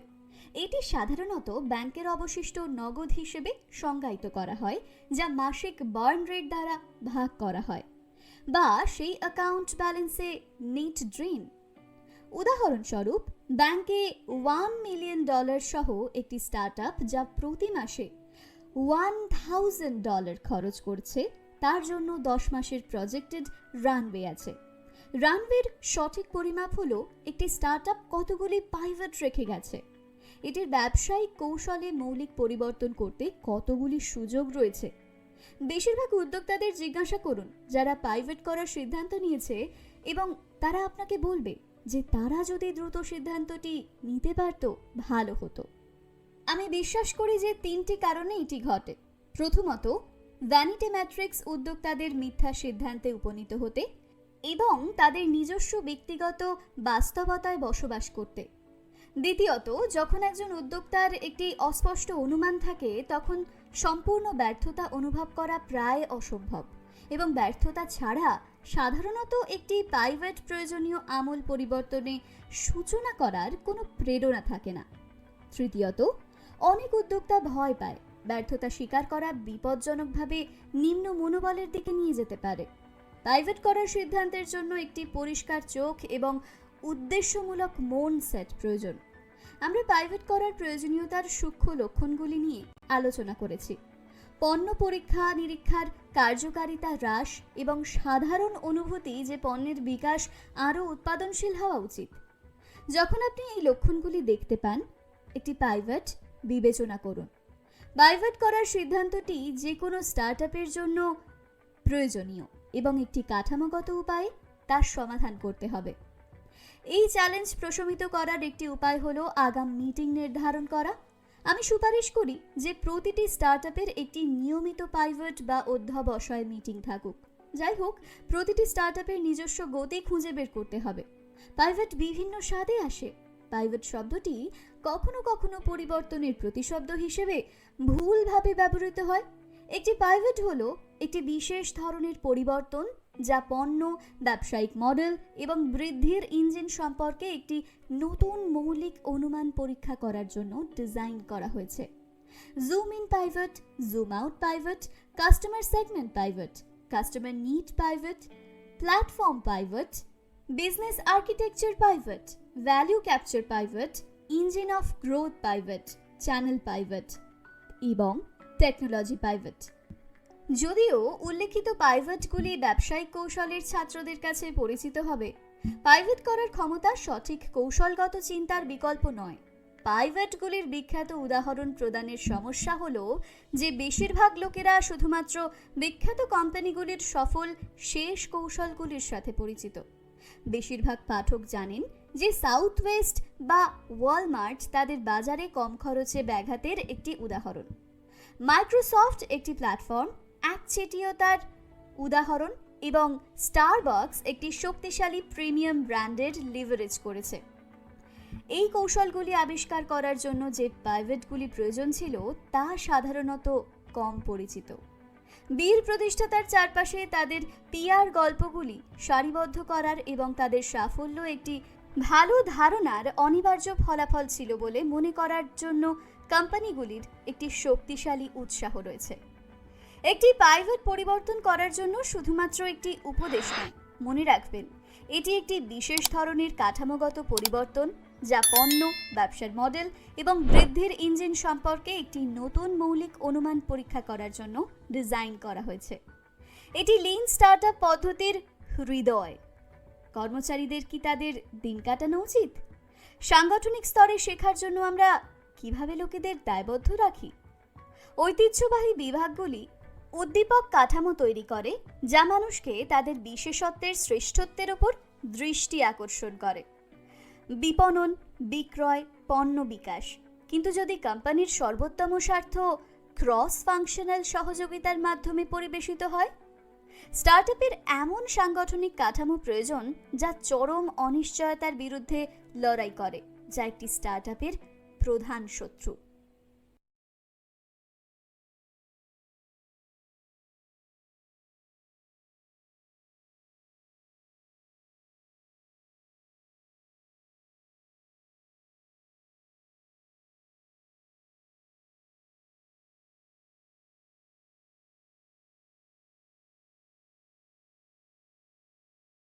শুনছেন the lean startup. Eric Ries তার প্রথম স্টার্টআপের অসফলতার পর এই বইটি লিখেছিলেন। এই বইটি যে কোনো স্টার্টআপকে কিভাবে বড় অর্গানাইজেশন বা বড় কোম্পানিতে পরিবর্তন করা যায় সেই রাস্তা দেখায়। প্রোডাক্ট বাজারজাতকরণের আগে কোন কোন বিষয়ে রিসার্চ করতে হবে সেই সম্পর্কে ধারণা দেয়। তাই সফল স্টার্টআপের রহস্যের কথা জানতে হলে শুনতে থাকুন এরিক রাইসের লেখা বই দ্য লিন স্টার্টআপ। ছোট ব্যাচে কাজ করার সবচেয়ে বড় সুবিধা হলো মানের সমস্যা অনেক তাড়াতাড়ি চিহ্নিত করা যায়। এটি টয়োটার বিখ্যাত অ্যান্ডন কর্ডসের উৎস, যা যে কোনো কর্মীকে কোনো সমস্যা লক্ষ্য করার সঙ্গে সঙ্গে সাহায্য চাইতে পারে। যেমন কোনো শারীরিক অংশের ত্রুটি, যদি তা অবিলম্বে সংশোধন করা না যায় তবে পুরো উৎপাদন লাইন বন্ধ করে দেয়। এটি আরেকটি খুব বিরোধী অভ্যাস। যাই হোক, সমস্যাগুলি দ্রুত খুঁজে বের করার এবং সমাধান করার সুবিধাগুলি এই খরচের চেয়ে বেশি। ক্রমাগত ত্রুটিগুলি দূর করার এই প্রক্রিয়াটি টয়োটা এবং এর গ্রাহকদের জন্য একটি জয় ছিল। এটি টয়োটার ঐতিহাসিক উচ্চমানের রেটিং এবং কম খরচের মূল কারণ। ছোট ব্যাচের আকারের কারণে টয়োটা অনেক বেশি বৈচিত্র্যের পণ্য তৈরি করতে সক্ষম হয়েছিল। এটা আর প্রয়োজন ছিল না যে প্রতিটি পণ্য হুবহু একই হওয়া উচিত। স্কেলের অর্থনীতি অর্জনের জন্য, যা ব্যাপক উৎপাদনকে চালিত করে। এইভাবে টয়োটা তার ছোট আরও খণ্ডিত বাজার পরিবেশন করতে পারে এবং এখনও ব্যাপক উৎপাদনকারীদের সাথে প্রতিযোগিতা করতে পারে। সময়ের সঙ্গে সঙ্গে এই সক্ষমতা টয়োটাকে 2008 সালে বিশ্বের বৃহত্তম অটোমেকার না হওয়া পর্যন্ত বৃহত্তর এবং বৃহত্তর বাজারে সফলভাবে স্থানান্তরিত করতে দেয়। যখন আমি উদ্যোক্তাদের এই পদ্ধতি শেখাই, আমি প্রায়শই উৎপাদন সম্পর্কে গল্প দিয়ে শুরু করি। টয়োটার সাফল্যের ভিত্তি যে তত্ত্বটি স্টার্টআপগুলি শেখার সন্ধান করে, সেই গতিকে নাটকীয়ভাবে উন্নত করতে ব্যবহার করা যেতে পারে। টয়োটা আবিষ্কার করেছে যে ছোট ব্যাচগুলি তাদের কারখানাগুলিকে আরও দক্ষ করে তুলেছে। বিপরীতে লিন স্টার্টআপের লক্ষ্যটি দক্ষতার সঙ্গে আরও জিনিস তৈরি করা নয়, এটি হলো যত তাড়াতাড়ি সম্ভব কিভাবে একটি টেকসই ব্যবসা তৈরি করা যায় তা শিখতে হবে। IMVU-তে আমরা এই পাঠগুলি উৎপাদন থেকে শুরু করে আমাদের কাজ করার পদ্ধতিতে প্রয়োগ করেছি। সাধারণত আমাদের মতো পণ্যগুলির নতুন সংস্করণগুলি মাসিক, ত্রৈমাসিক বা বার্ষিক চক্রে গ্রাহকদের কাছে প্রকাশ করা হয়। IMVU-তে এই ক্রমাগত স্থাপনা এবং এমনকি সফটওয়্যার বিকাশের দ্রুত চলমান বেশে এটি এখনও বিতর্কিত বলে বিবেচিত হয়। যেহেতু লিন স্টার্টআপ আন্দোলন ট্র্যাকশন অর্জন করেছে, এটি আরও বেশি সংখ্যক স্টার্টআপ দ্বারা গ্রহণ করা হয়েছে, এমনকি যারা মিশন সমালোচনামূলক অ্যাপ্লিকেশনগুলি পরিচালনা করে। সবচেয়ে অত্যাধুনিক উদাহরণগুলির মধ্যে রয়েছে ওয়েলথ ফ্রন্ট, যার পাইভট বর্ণনা করা হয়েছিল কোম্পানি একটি SEC নিয়ন্ত্রিত পরিবেশে প্রতিদিন গ্রাহকদের কাছে 1 ডজনেরও বেশি রিলিজ সহ সত্যিকারের ক্রমাগত স্থাপনার অনুশীলন করে। যখন আমি এই গল্পটি এমন লোকেদের বলি যারা একটি ধীর গতিশীল শিল্পে কাজ করে, তারা মনে করে আমি ভবিষ্যৎমূলক কিছু বর্ণনা করছি, কিন্তু ক্রমবর্ধমানভাবে আরও বেশি শিল্প তাদের নকশা প্রক্রিয়াটিকে একই অন্তর্নিহিত শক্তি দ্বারা ত্বরান্বিত করতে দেখছে, যা এই ধরনের দ্রুত পুনরাবৃত্তি সম্ভব করে তোলে। এই প্রক্রিয়াটি কার্যকর দেখতে আমি আপনাকে বোইস আইডাহোর একটি কোম্পানির সঙ্গে পরিচয় করিয়ে দিই, যার নাম SGW ডিজাইন ওয়ার্কস। SGW এর বিশেষত্ব হল শারীরিক পণ্যের জন্য দ্রুত উৎপাদন কৌশল। এর অনেক ক্লায়েন্টই স্টার্টআপ। SGW ডিজাইন ওয়ার্কস একজন ক্লায়েন্ট দ্বারা নিযুক্ত ছিল, যাকে একজন সামরিক গ্রাহক সীমান্ত ক্রসিং এবং যুদ্ধ অঞ্চলে বিস্ফোরক এবং অন্যান্য ধ্বংসাত্মক ডিভাইস শনাক্ত করতে একটি জটিল ফিল্ড এক্স-রে সিস্টেম তৈরি করতে বলেছিলেন। ধারণাগতভাবে সিস্টেমটি একটি উন্নত হেড ইউনিট রয়েছে, যা এক্স-রে ফিল্ম, একাধিক এক্স-রে ফিল্ম প্যানেল এবং ফিল্মটি উন্মোচিত হওয়ার সময় প্যানেলগুলিকে ধরে রাখার কাঠামো পাঠ করে। ক্লায়েন্টের কাছে ইতিমধ্যেই এক্স-রে প্যানেল এবং হেড ইউনিটের প্রযুক্তি ছিল, কিন্তু পণ্যটিকে রূঢ় সামরিক সেটিংসে কাজ করার জন্য SGW-কে সহায়ক কাঠামো ডিজাইন এবং সরবরাহ করতে হবে, যা প্রযুক্তিটিকে কার্যক্ষেত্রে ব্যবহারযোগ্য করে তুলবে। একটি মানসম্পন্ন এক্স-রের ইমেজ নিশ্চিত করার জন্য ফ্রেমওয়ার্কটি স্থিতিশীল হতে হবে, যুদ্ধক্ষেত্রে ব্যবহারের জন্য যথেষ্ট টেকসই, ন্যূনতম প্রশিক্ষণে স্থাপন করা সহজ এবং ব্যাকপ্যাকে নেওয়ার মতো যথেষ্ট ছোট। SGW বুঝতে পেরেছিল যে এটি একটি বিজয়ী মডেল, কারণ ডিজাইনের সিদ্ধান্তের বিষয়ে প্রতিক্রিয়া প্রায় তাৎক্ষণিক ছিল। দলটি 8টি পণ্য ডিজাইন এবং সরবরাহ করতে একই প্রক্রিয়া ব্যবহার করেছে, 12 মাসের মধ্যে বিস্তৃত ফাংশন পরিবেশন করেছে। এই পণ্যগুলির অর্ধেক আজ রাজস্ব তৈরি করছে এবং বাকিগুলো প্রাথমিক আদেশের জন্য অপেক্ষা করছে। প্রতিটি ধরনের পণ্য নয়, যেমনটি আজ বিদ্যমান, ছোট ব্যাচে নকশা পরিবর্তনের অনুমতি দেয়, কিন্তু পুরনো পদ্ধতিতে লেগে থাকার জন্য এটি কোনো অজুহাত নয়। উদ্ভাবকদের ছোট ব্যাচে পরীক্ষা নিরীক্ষা করতে সক্ষম করার জন্য উল্লেখযোগ্য পরিমাণ কাজের প্রয়োজন হতে পারে। উল্লেখ করা হয়েছে প্রতিষ্ঠিত কোম্পানিগুলি তাদের উদ্ভাবন দলগুলিকে ত্বরান্বিত করতে চাইছে। পরীক্ষার জন্য এই প্ল্যাটফর্মটি তৈরি করা সিনিয়র ম্যানেজমেন্টের দায়িত্ব। ব্যাচের আকার সম্পর্কে এই ভুল ধারণাগুলি অবিশ্বাস্যভাবে সাধারণ। প্রতি 4 ঘন্টায় ছোট ব্যাচ সরবরাহ করা ফার্মেসির জন্য মোট কাজের চাপ কমিয়ে দেয় এবং নিশ্চিত করে যে সঠিক ওষুধগুলি যখন প্রয়োজন তখন সঠিক জায়গায় রয়েছে। অ্যালফাবেট অন্যান্য অনেক সম্ভাব্য বাজারকেও বাদ দিয়েছে, যার ফলে গ্রাহক সেগমেন্ট পাইভটের একটি সিরিজ রয়েছে। কোম্পানির বর্তমান প্রচেষ্টাগুলি উৎপাদনকারী সংস্থাগুলির ওপর দৃষ্টি নিবদ্ধ করে, যেগুলি তাদের কারখানার পৃথক অংশে নতুন প্রযুক্তি নিয়ে পরীক্ষা করার ক্ষমতা রাখে। এটি একটি বৃহত্তর স্থাপনার প্রতিশ্রুতি দেওয়ার আগে প্রাথমিকভাবে গ্রহণকারীদের বাস্তব বিশ্বের সুবিধাগুলি মূল্যায়ন করতে দেয়। এই প্রারম্ভিক স্থাপনাগুলি বর্ণমালার অনুমানগুলিকে পরীক্ষায় ফেলছে। কম্পিউটার হার্ডওয়্যার ব্যবসার বিপরীতে গ্রাহকরা সর্বাধিক পারফরমেন্সের জন্য শীর্ষ ডলার দিতে ইচ্ছুক নয়। এই প্রয়োজন হয়েছে অ্যালফাবেটের পণ্যে উল্লেখযোগ্য পরিবর্তন, সম্ভাব্য সর্বনিম্ন খরচ প্রতি ওয়াট অর্জনের জন্য কনফিগার করা। এই সমস্ত পরীক্ষা নিরীক্ষার জন্য কোম্পানিকে অন্যান্য শক্তি স্টার্টআপগুলি যা ব্যবহার করেছে তার একটি ক্ষুদ্র ভগ্নাংশ ব্যয় করেছে। আজ পর্যন্ত অ্যালফাবেট প্রায় $1 মিলিয়ন সংগ্রহ করেছে। তারা করবে কিনা তা কেবল সময়ই বলে দেবে। প্রবল কিন্তু ছোট ব্যাচের শক্তির জন্য ধন্যবাদ, তারা সত্যকে অনেক বেশি আবিষ্কার করতে সক্ষম হবে। লিন স্টার্টআপ শুধুমাত্র তখনই কাজ করে যখন আমরা একটি প্রতিষ্ঠানকে যতটা চ্যালেঞ্জের সম্মুখীন করি তত দ্রুত এবং দ্রুততার সাথে গড়ে তুলতে পারি। আমরা আমাদের কর্মক্ষমতার সঙ্গে সঙ্গে দক্ষতাও বাড়াতে পারি একজন সফল স্টার্টআপের ক্ষেত্রে, যা অত্যন্ত গুরুত্বপূর্ণ। সম্প্রতি দুটি স্টার্টআপ একই দিনে আমার পরামর্শ চেয়েছিল। প্রথমটি হলো একটি মার্কেটপ্লেস তৈরি করা যাতে সংগ্রহযোগ্য ব্যবসায়ীদের একে অপরের সঙ্গে সংযোগ স্থাপন করতে সহায়তা করে। এই লোকেরা মুভি, অ্যানিমে বা কমিক্সের হার্ডকোর অনুরাগী, যারা তাদের পছন্দের চরিত্রগুলির সাথে সম্পর্কিত খেলনা এবং অন্যান্য প্রচারমূলক পণ্যের সম্পূর্ণ সংগ্রহ একত্রিত করার চেষ্টা করে। দ্বিতীয় স্টার্টআপটি এন্টারপ্রাইজ গ্রাহকদের কাছে ডাটাবেস সফটওয়্যার বিক্রি করে। তাদের একটি পরবর্তী প্রজন্মের ডাটাবেস প্রযুক্তি রয়েছে যা ওয়ারাকল, IBM এবং SAP এর মতো বড় কোম্পানির অফারগুলিকে সম্পূর্ণ বা প্রতিস্থাপন করতে পারে। বৃদ্ধির ইঞ্জিন হলো সেই প্রক্রিয়া যা স্টার্টআপরা টেকসই বৃদ্ধি অর্জনের জন্য ব্যবহার করে। 4টি প্রাথমিক উপায় আছে। 1. মুখের কথা। 2. পণ্য ব্যবহারের একটি পার্শ্ব প্রতিক্রিয়া হিসাবে। 3. ফান্ডেড বিজ্ঞাপনের মাধ্যমে। 4. পুনরাবৃত্তি ক্রয় বা ব্যবহারের মাধ্যমে। বৃদ্ধির ইঞ্জিনগুলি স্টার্টআপগুলিকে তুলনামূলকভাবে ছোট ম্যাট্রিক্স দেওয়ার জন্য ডিজাইন করা হয়েছে, যার উপর তাদের শক্তি ফোকাস করা যায়। কিভাবে পণ্যটিকে আরও ভালোভাবে ভেসে উঠতে হয় সে সম্পর্কে সর্বদা 1 মিলিয়ন নতুন ধারণা রয়েছে।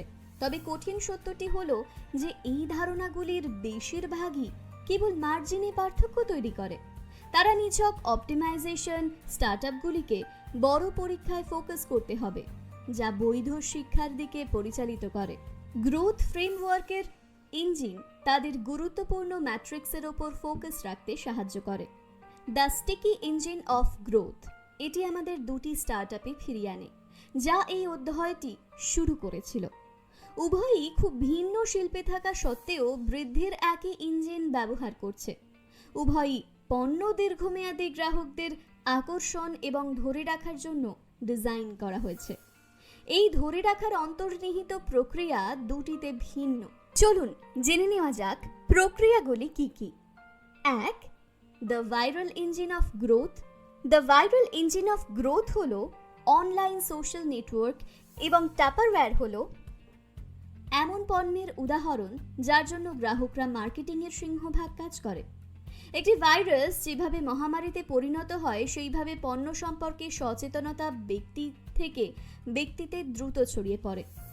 পরিবর্তে যে পণ্যগুলি ভাইরাল বৃদ্ধি প্রদর্শন করে সেগুলি স্বাভাবিক পণ্য ব্যবহারের প্রয়োজনীয় ফলাফল হিসেবে ব্যক্তি থেকে ব্যক্তি সংক্রমণের উপর নির্ভর করে। গ্রাহকরা ইচ্ছাকৃতভাবে ধর্মপ্রচারক হিসেবে কাজ করছেন না, পণ্য ব্যবহার করে গ্রাহকদের একটি পার্শ্ব প্রতিক্রিয়া হিসাবে ফলাফল দেয়, ফলে বৃদ্ধি স্বয়ংক্রিয়ভাবেই ঘটে। এরপর আসি the paid engine of growth এই বিষয়ে। ব্যবসার আরেকটি জোড়া কল্পনা করুন। সাইন আপ করা প্রতিটি গ্রাহকের জন্য প্রথমটি $1 করে, দ্বিতীয়টি সাইন আপ করা প্রতিটি গ্রাহকের কাছ থেকে $1000 করে। কোন কোম্পানি দ্রুত বাড়বে তা পূর্বাভাস দিতে আপনাকে শুধুমাত্র একটি অতিরিক্ত জিনিস জানতে হবে: একজন নতুন গ্রাহককে সাইন আপ করতে কত খরচ হবে। এবং শেষে টেকনিক্যাল ক্যাভিয়াট। প্রযুক্তিগতভাবে একসময় একটি ব্যবসার বৃদ্ধির একাধিক ইঞ্জিন কাজ করতে পারে। উদাহরণস্বরূপ এমন পণ্য রয়েছে যেগুলির অত্যন্ত দ্রুত ভাইরাল বৃদ্ধির পাশাপাশি অত্যন্ত কম গ্রাহক মন্থন হার রয়েছে। এছাড়াও একটি পণ্যের উচ্চ মার্জিন এবং উচ্চ ধারণ উভয়ই থাকতে পারে না, এমন কোনো কারণ নেই। যাই হোক, আমার অভিজ্ঞতায় সফল স্টার্টআপগুলি সাধারণত বৃদ্ধির একটি ইঞ্জিনের ওপর ফোকাস করে। এটিকে কার্যকর করার জন্য প্রয়োজনীয় সমস্ত কিছুতে বিশেষীকরণ করে। মার্ক অ্যান্ড্রেসন, কিংবদন্তি উদ্যোক্তা এবং বিনিয়োগকারী, ওয়ার্ল্ড ওয়াইড ওয়েবের অন্যতম জনক, সেই মুহূর্তটি বর্ণনা করার জন্য পণ্য বা বাজার শব্দটি তৈরি করেছিলেন। উদ্ভাবন অ্যাকাউন্টিং ব্যবহার করে বিল্ড, মেজার, লার্ন, ফিডব্যাক লুপের মাধ্যমে প্রতিটি ট্রিপের মূল্যায়ন করার মাধ্যমে একটি স্টার্টআপ পণ্য বা বাজার ফিট হওয়ার কাছাকাছি যাচ্ছে কিনা তা মূল্যায়ন করা যেতে পারে। প্রকৃতপক্ষে যা গুরুত্বপূর্ণ তা হলো কাঁচা সংখ্যা বা ভ্যানিটি ম্যাট্রিক্স নয়, বরং অগ্রগতির দিক এবং মাত্রা। একটি স্টার্টআপের বৃদ্ধির ইঞ্জিন পাওয়া এবং চালানো যথেষ্ট কঠিন, কিন্তু সত্য হলো যে বৃদ্ধির প্রতিটি ইঞ্জিন অবশেষে গ্যাস ফুরিয়ে যায়। প্রতিটি ইঞ্জিন গ্রাহকদের একটি নির্দিষ্ট সেট এবং তাদের সম্পর্কিত অভ্যেস, পছন্দ, বিজ্ঞান, চ্যানেল এবং আন্তঃসংযোগের সঙ্গে আবদ্ধ। যখন আমি IMVU এর CTO ছিলাম, তখন আমি মনে করতাম যে আমি বেশিরভাগ সময় ভালো কাজ করছি। আমি একটি চটপটে ইঞ্জিনিয়ারিং সংস্থা তৈরি করেছি এবং আমরা সফলভাবে কৌশলগুলি নিয়ে পরীক্ষা করছিলাম, যা লিন স্টার্টআপ হিসেবে পরিচিত হবে। যাই হোক, কয়েকবার আমি হঠাৎ বুঝতে পারি যে আমি আমার কাজে ব্যর্থ হয়েছি। একজন অর্জন ভিত্তিক ব্যক্তির জন্য এটি অবিশ্বাস্যভাবে নিরস্ত্রীকরণ। যারা এইভাবে পরিচালিত হচ্ছে তাদের উদ্দীপনা স্পষ্ট। বস যদি পার্থক্য বিভক্ত করার প্রবণতা রাখেন, তাহলে বসকে প্রভাবিত করার এবং আপনি যা চান তা পাওয়ার সর্বোত্তম উপায় হলো সবচেয়ে চরম পদক্ষেপ নেওয়া। একটি স্টার্টআপে নতুন কর্মীদের জন্য একটি প্রশিক্ষণ প্রোগ্রামে বিনিয়োগ করা উচিত। আপনি যদি কয়েক বছর আগে আমাকে জিজ্ঞাসা করতেন, আমি হেসে বলতাম, একদম না। প্রশিক্ষণ কর্মসূচি বড় কোম্পানির জন্য যারা তাদের সামর্থ্য রাখে। তবুও IMVU-তে আমরা একটি প্রশিক্ষণ প্রোগ্রাম তৈরি করেছিলাম, যা এত ভালো ছিল, নতুন নিয়োগ দেওয়া তাদের কর্মসংস্থানের প্রথম দিনেই ফলপ্রসূ ছিল। মাত্র কয়েক সপ্তাহের মধ্যে সেই কর্মচারীরা উচ্চ স্তরে অবদান রাখছিলেন। আমাদের কাজের প্রক্রিয়াগুলিকে মানসম্মত করার জন্য এবং নতুন কর্মচারীদের যে ধারণাগুলি শিখতে হবে তার একটি পাঠ্যক্রম প্রস্তুত করার জন্য এটি একটি বিশাল প্রচেষ্টার প্রয়োজন। যিনি নতুন কর্মচারীকে IMVU-তে উৎপাদনশীল হওয়ার জন্য প্রয়োজনীয় সিস্টেম, ধারণা এবং কৌশলগুলির পাঠ্যক্রমের মাধ্যমে কাজ করতে সাহায্য করবেন। পরামর্শদাতা এবং পরামর্শদাতার কর্মক্ষমতা সংযুক্ত ছিল, তাই পরামর্শদাতারা এই শিক্ষাটিকে গুরুত্ব সহকারে নিয়েছিলেন। দ্রুত গতিতে এগোনোর জন্য লিন স্টার্টআপগুলির একটি প্রক্রিয়া প্রয়োজন, যা একটি প্রাকৃতিক প্রতিক্রিয়া লুপ প্রদান করে। আপনি যখন খুব দ্রুত যাচ্ছেন, তখন আপনি আরও সমস্যার সৃষ্টি করেন। অভিযোজিত প্রক্রিয়াগুলি আপনাকে ধীর গতিতে করতে বাধ্য করে এবং বর্তমানে যে ধরনের সমস্যাগুলি সময় নষ্ট করছে তা প্রতিরোধ করতে বিনিয়োগ করে। যেহেতু এই প্রতিরোধমূলক প্রচেষ্টাগুলি পরিশোধ করে, আপনি স্বাভাবিকভাবেই আবার গতি বাড়ান। একটি অভিযোজিত সংস্থা তৈরি করতে 5টি বিষয় আপনাকে বিশ্লেষণ করতে হবে।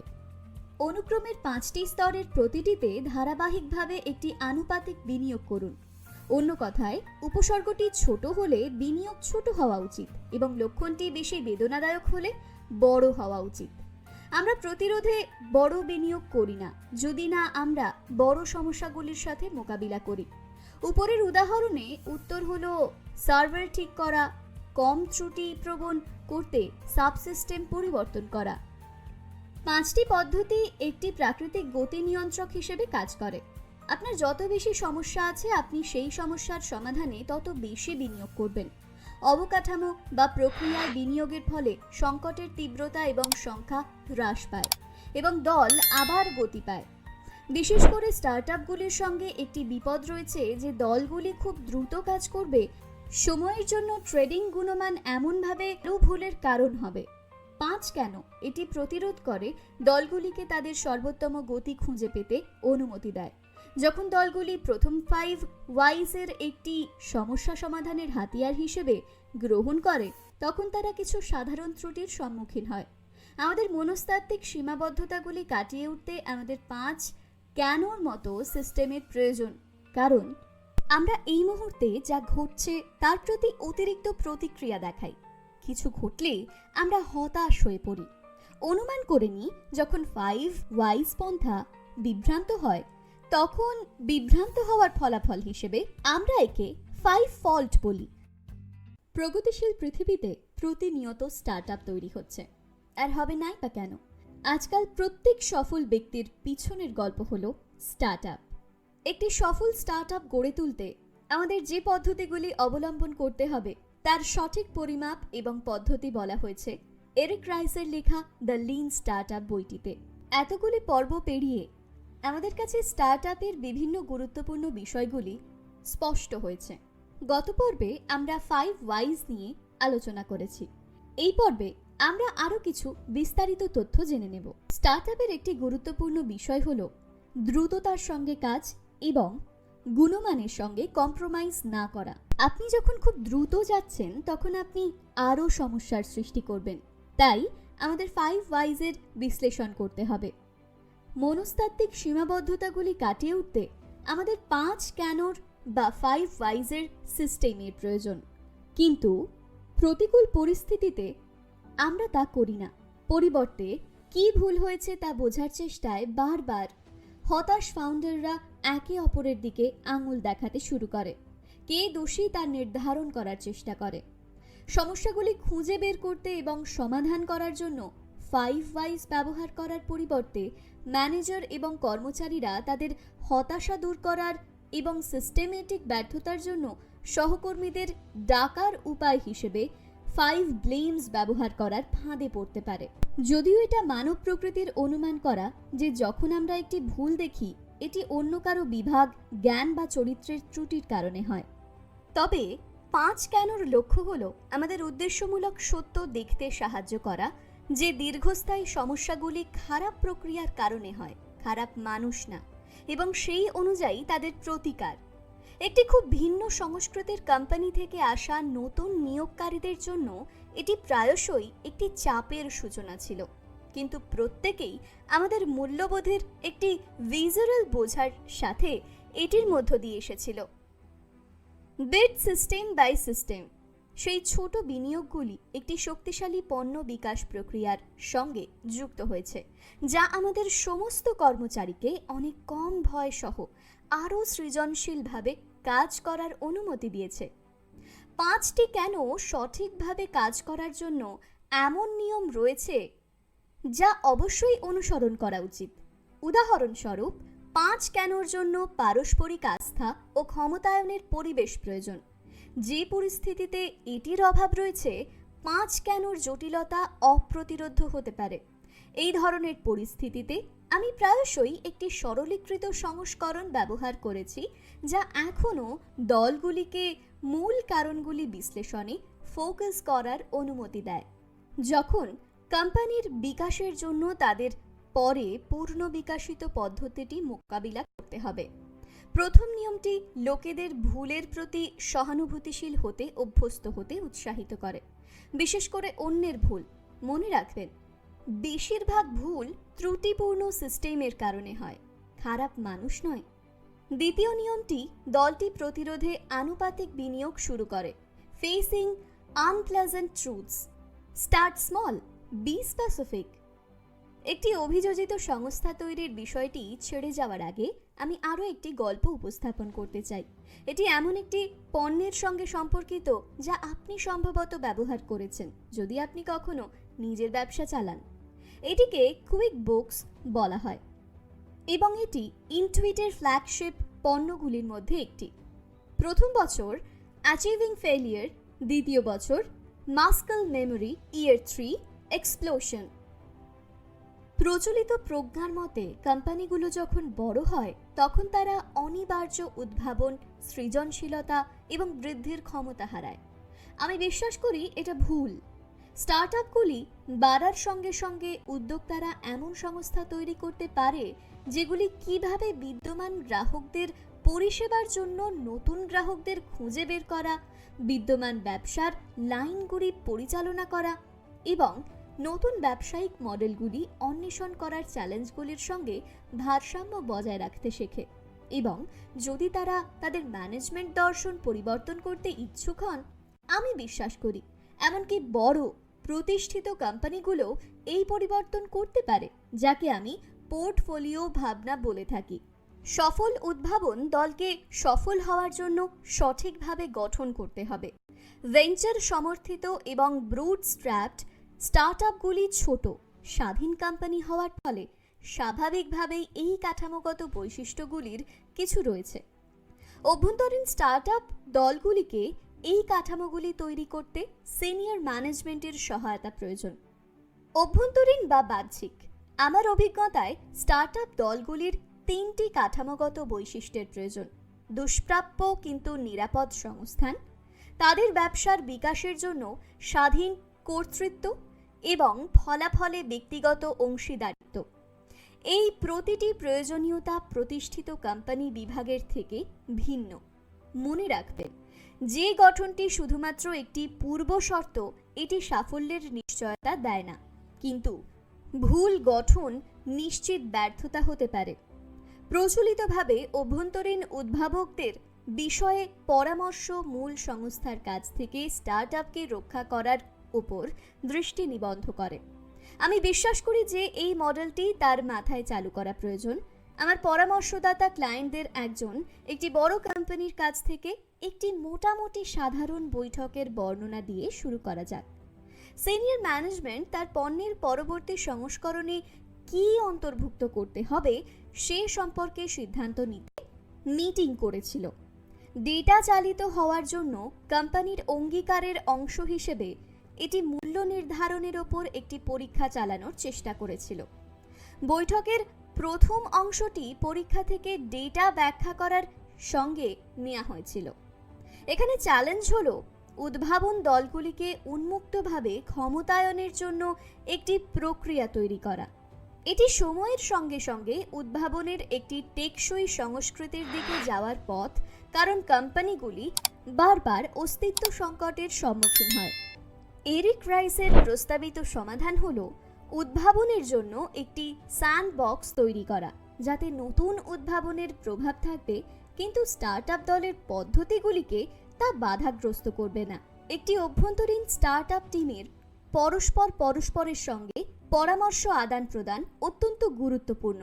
একটি স্টার্টআপকে বাধাহীনভাবে এগিয়ে নিয়ে যেতে কতগুলি বিষয় মাথায় রাখা প্রয়োজন, যেমন সম্ভাব্য বাধার একটি আদর্শ মডেল তৈরি করা, যা গ্রাহকের আর্কিটাইপের উপর ভিত্তি করে তৈরি করা হবে। কাস্টমার বেসলাইন স্থাপনের জন্য একটি ন্যূনতম কার্যকর পণ্য চালু করা এবং তারপর ইঞ্জিনটিকে আরও উন্নত করতে আপডেট করা প্রয়োজন।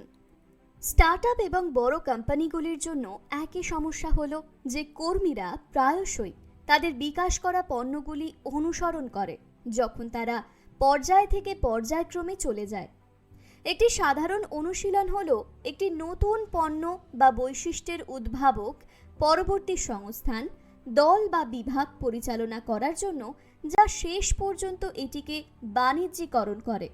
ফলস্বরূপ শক্তিশালী সৃজনশীল পরিচালকরা নতুন তৈরি করার পরিবর্তে পণ্যের বৃদ্ধি এবং অপটিমাইজেশনে কাজ করে আটকে যায়। এই প্রবণতাটি প্রতিষ্ঠিত কোম্পানিগুলির প্রথম স্থানে উদ্ভাবনকে উৎসাহিত করার জন্য সৃজনশীল পরিচালকদের খুঁজে বের করার জন্য সংগ্রামের একটি কারণ। প্রতিটি নতুন উদ্ভাবন প্রতিষ্ঠিত প্রকল্পগুলির সঙ্গে সম্পদের জন্য প্রতিযোগিতা করে এবং এই ক্ষেত্রে সবচেয়ে কম সম্পদগুলির মধ্যে একটি হলো প্রতিভা।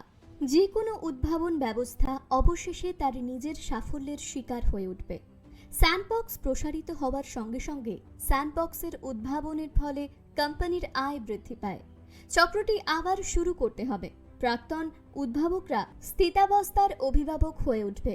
যখন পণ্যটি পুরো স্যান্ডবক্স তৈরি করে তখন এটি অনিবার্যভাবে মিশন সমালোচনামূলক অপারেশনের জন্য প্রয়োজনীয় অতিরিক্ত নিয়ম এবং নিয়ন্ত্রণের সঙ্গে জড়িত হয়ে পড়বে। এই ধারণাগুলি আয়ত্ত করার এবং অন্বেষণ করার সর্বোত্তম উপায় হল অনুশীলনের মধ্যে নিজেকে নিমজ্জিত রাখার। সারা বিশ্বে, পাশাপাশি অনলাইনে লিন স্টার্টআপ মিটআপের একটি সমৃদ্ধ সম্প্রদায় রয়েছে এবং এই বইয়ের শেষ অধ্যায়ে আন্দোলনে যোগদান করুন এই বিষয়ে তালিকাভুক্ত এই সংস্থানগুলির আপনি কিভাবে সদ্ব্যবহার করতে পারেন তার পরামর্শ আছে।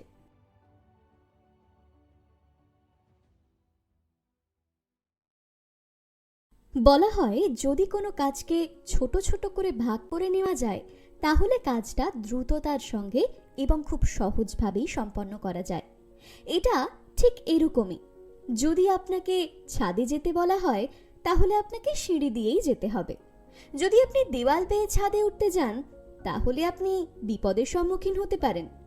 এরকমই জীবনের ক্ষেত্রেও ঘটে থাকে। যদি আপনি একজন স্টুডেন্ট হন তাহলে এই বিষয়টি আপনি খুব সহজেই বুঝতে পারবেন।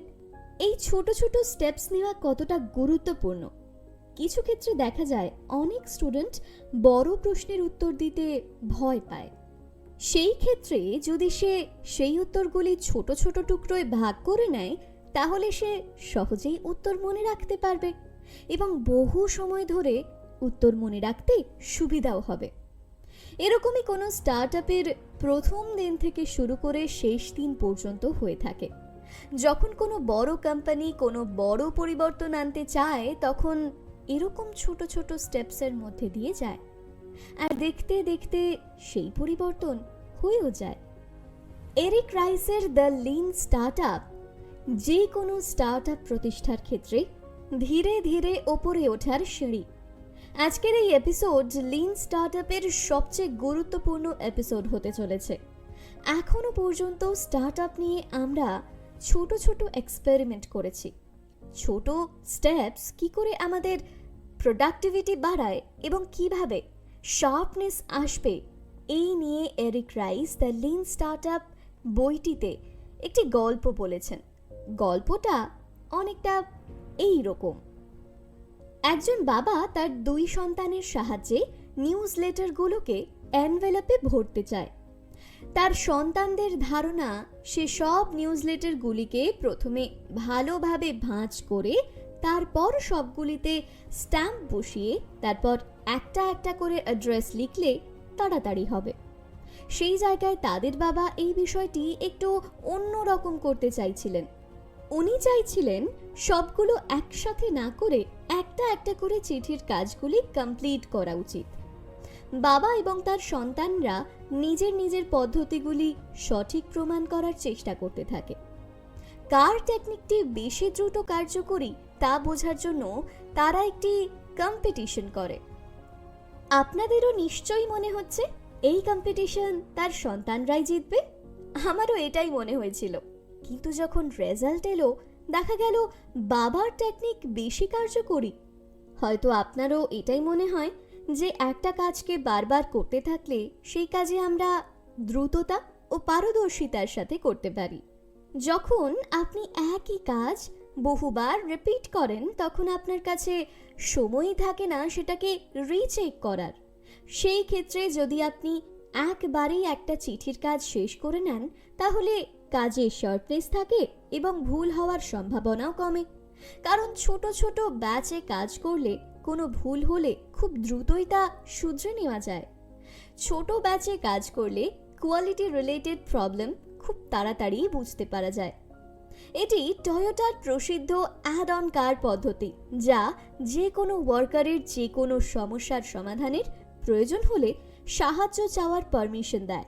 যেমন যে কোনো পার্টের প্রবলেম হলে ওয়ার্কার্সদের এই অধিকার আছে যে তিনি পুরো প্রোডাকশন লাইন আটকে দিতে পারে, আর ততক্ষণ পর্যন্ত আটকে রাখতে পারে যতক্ষণ ওই প্রবলেমের সলিউশন পাওয়া যায় না।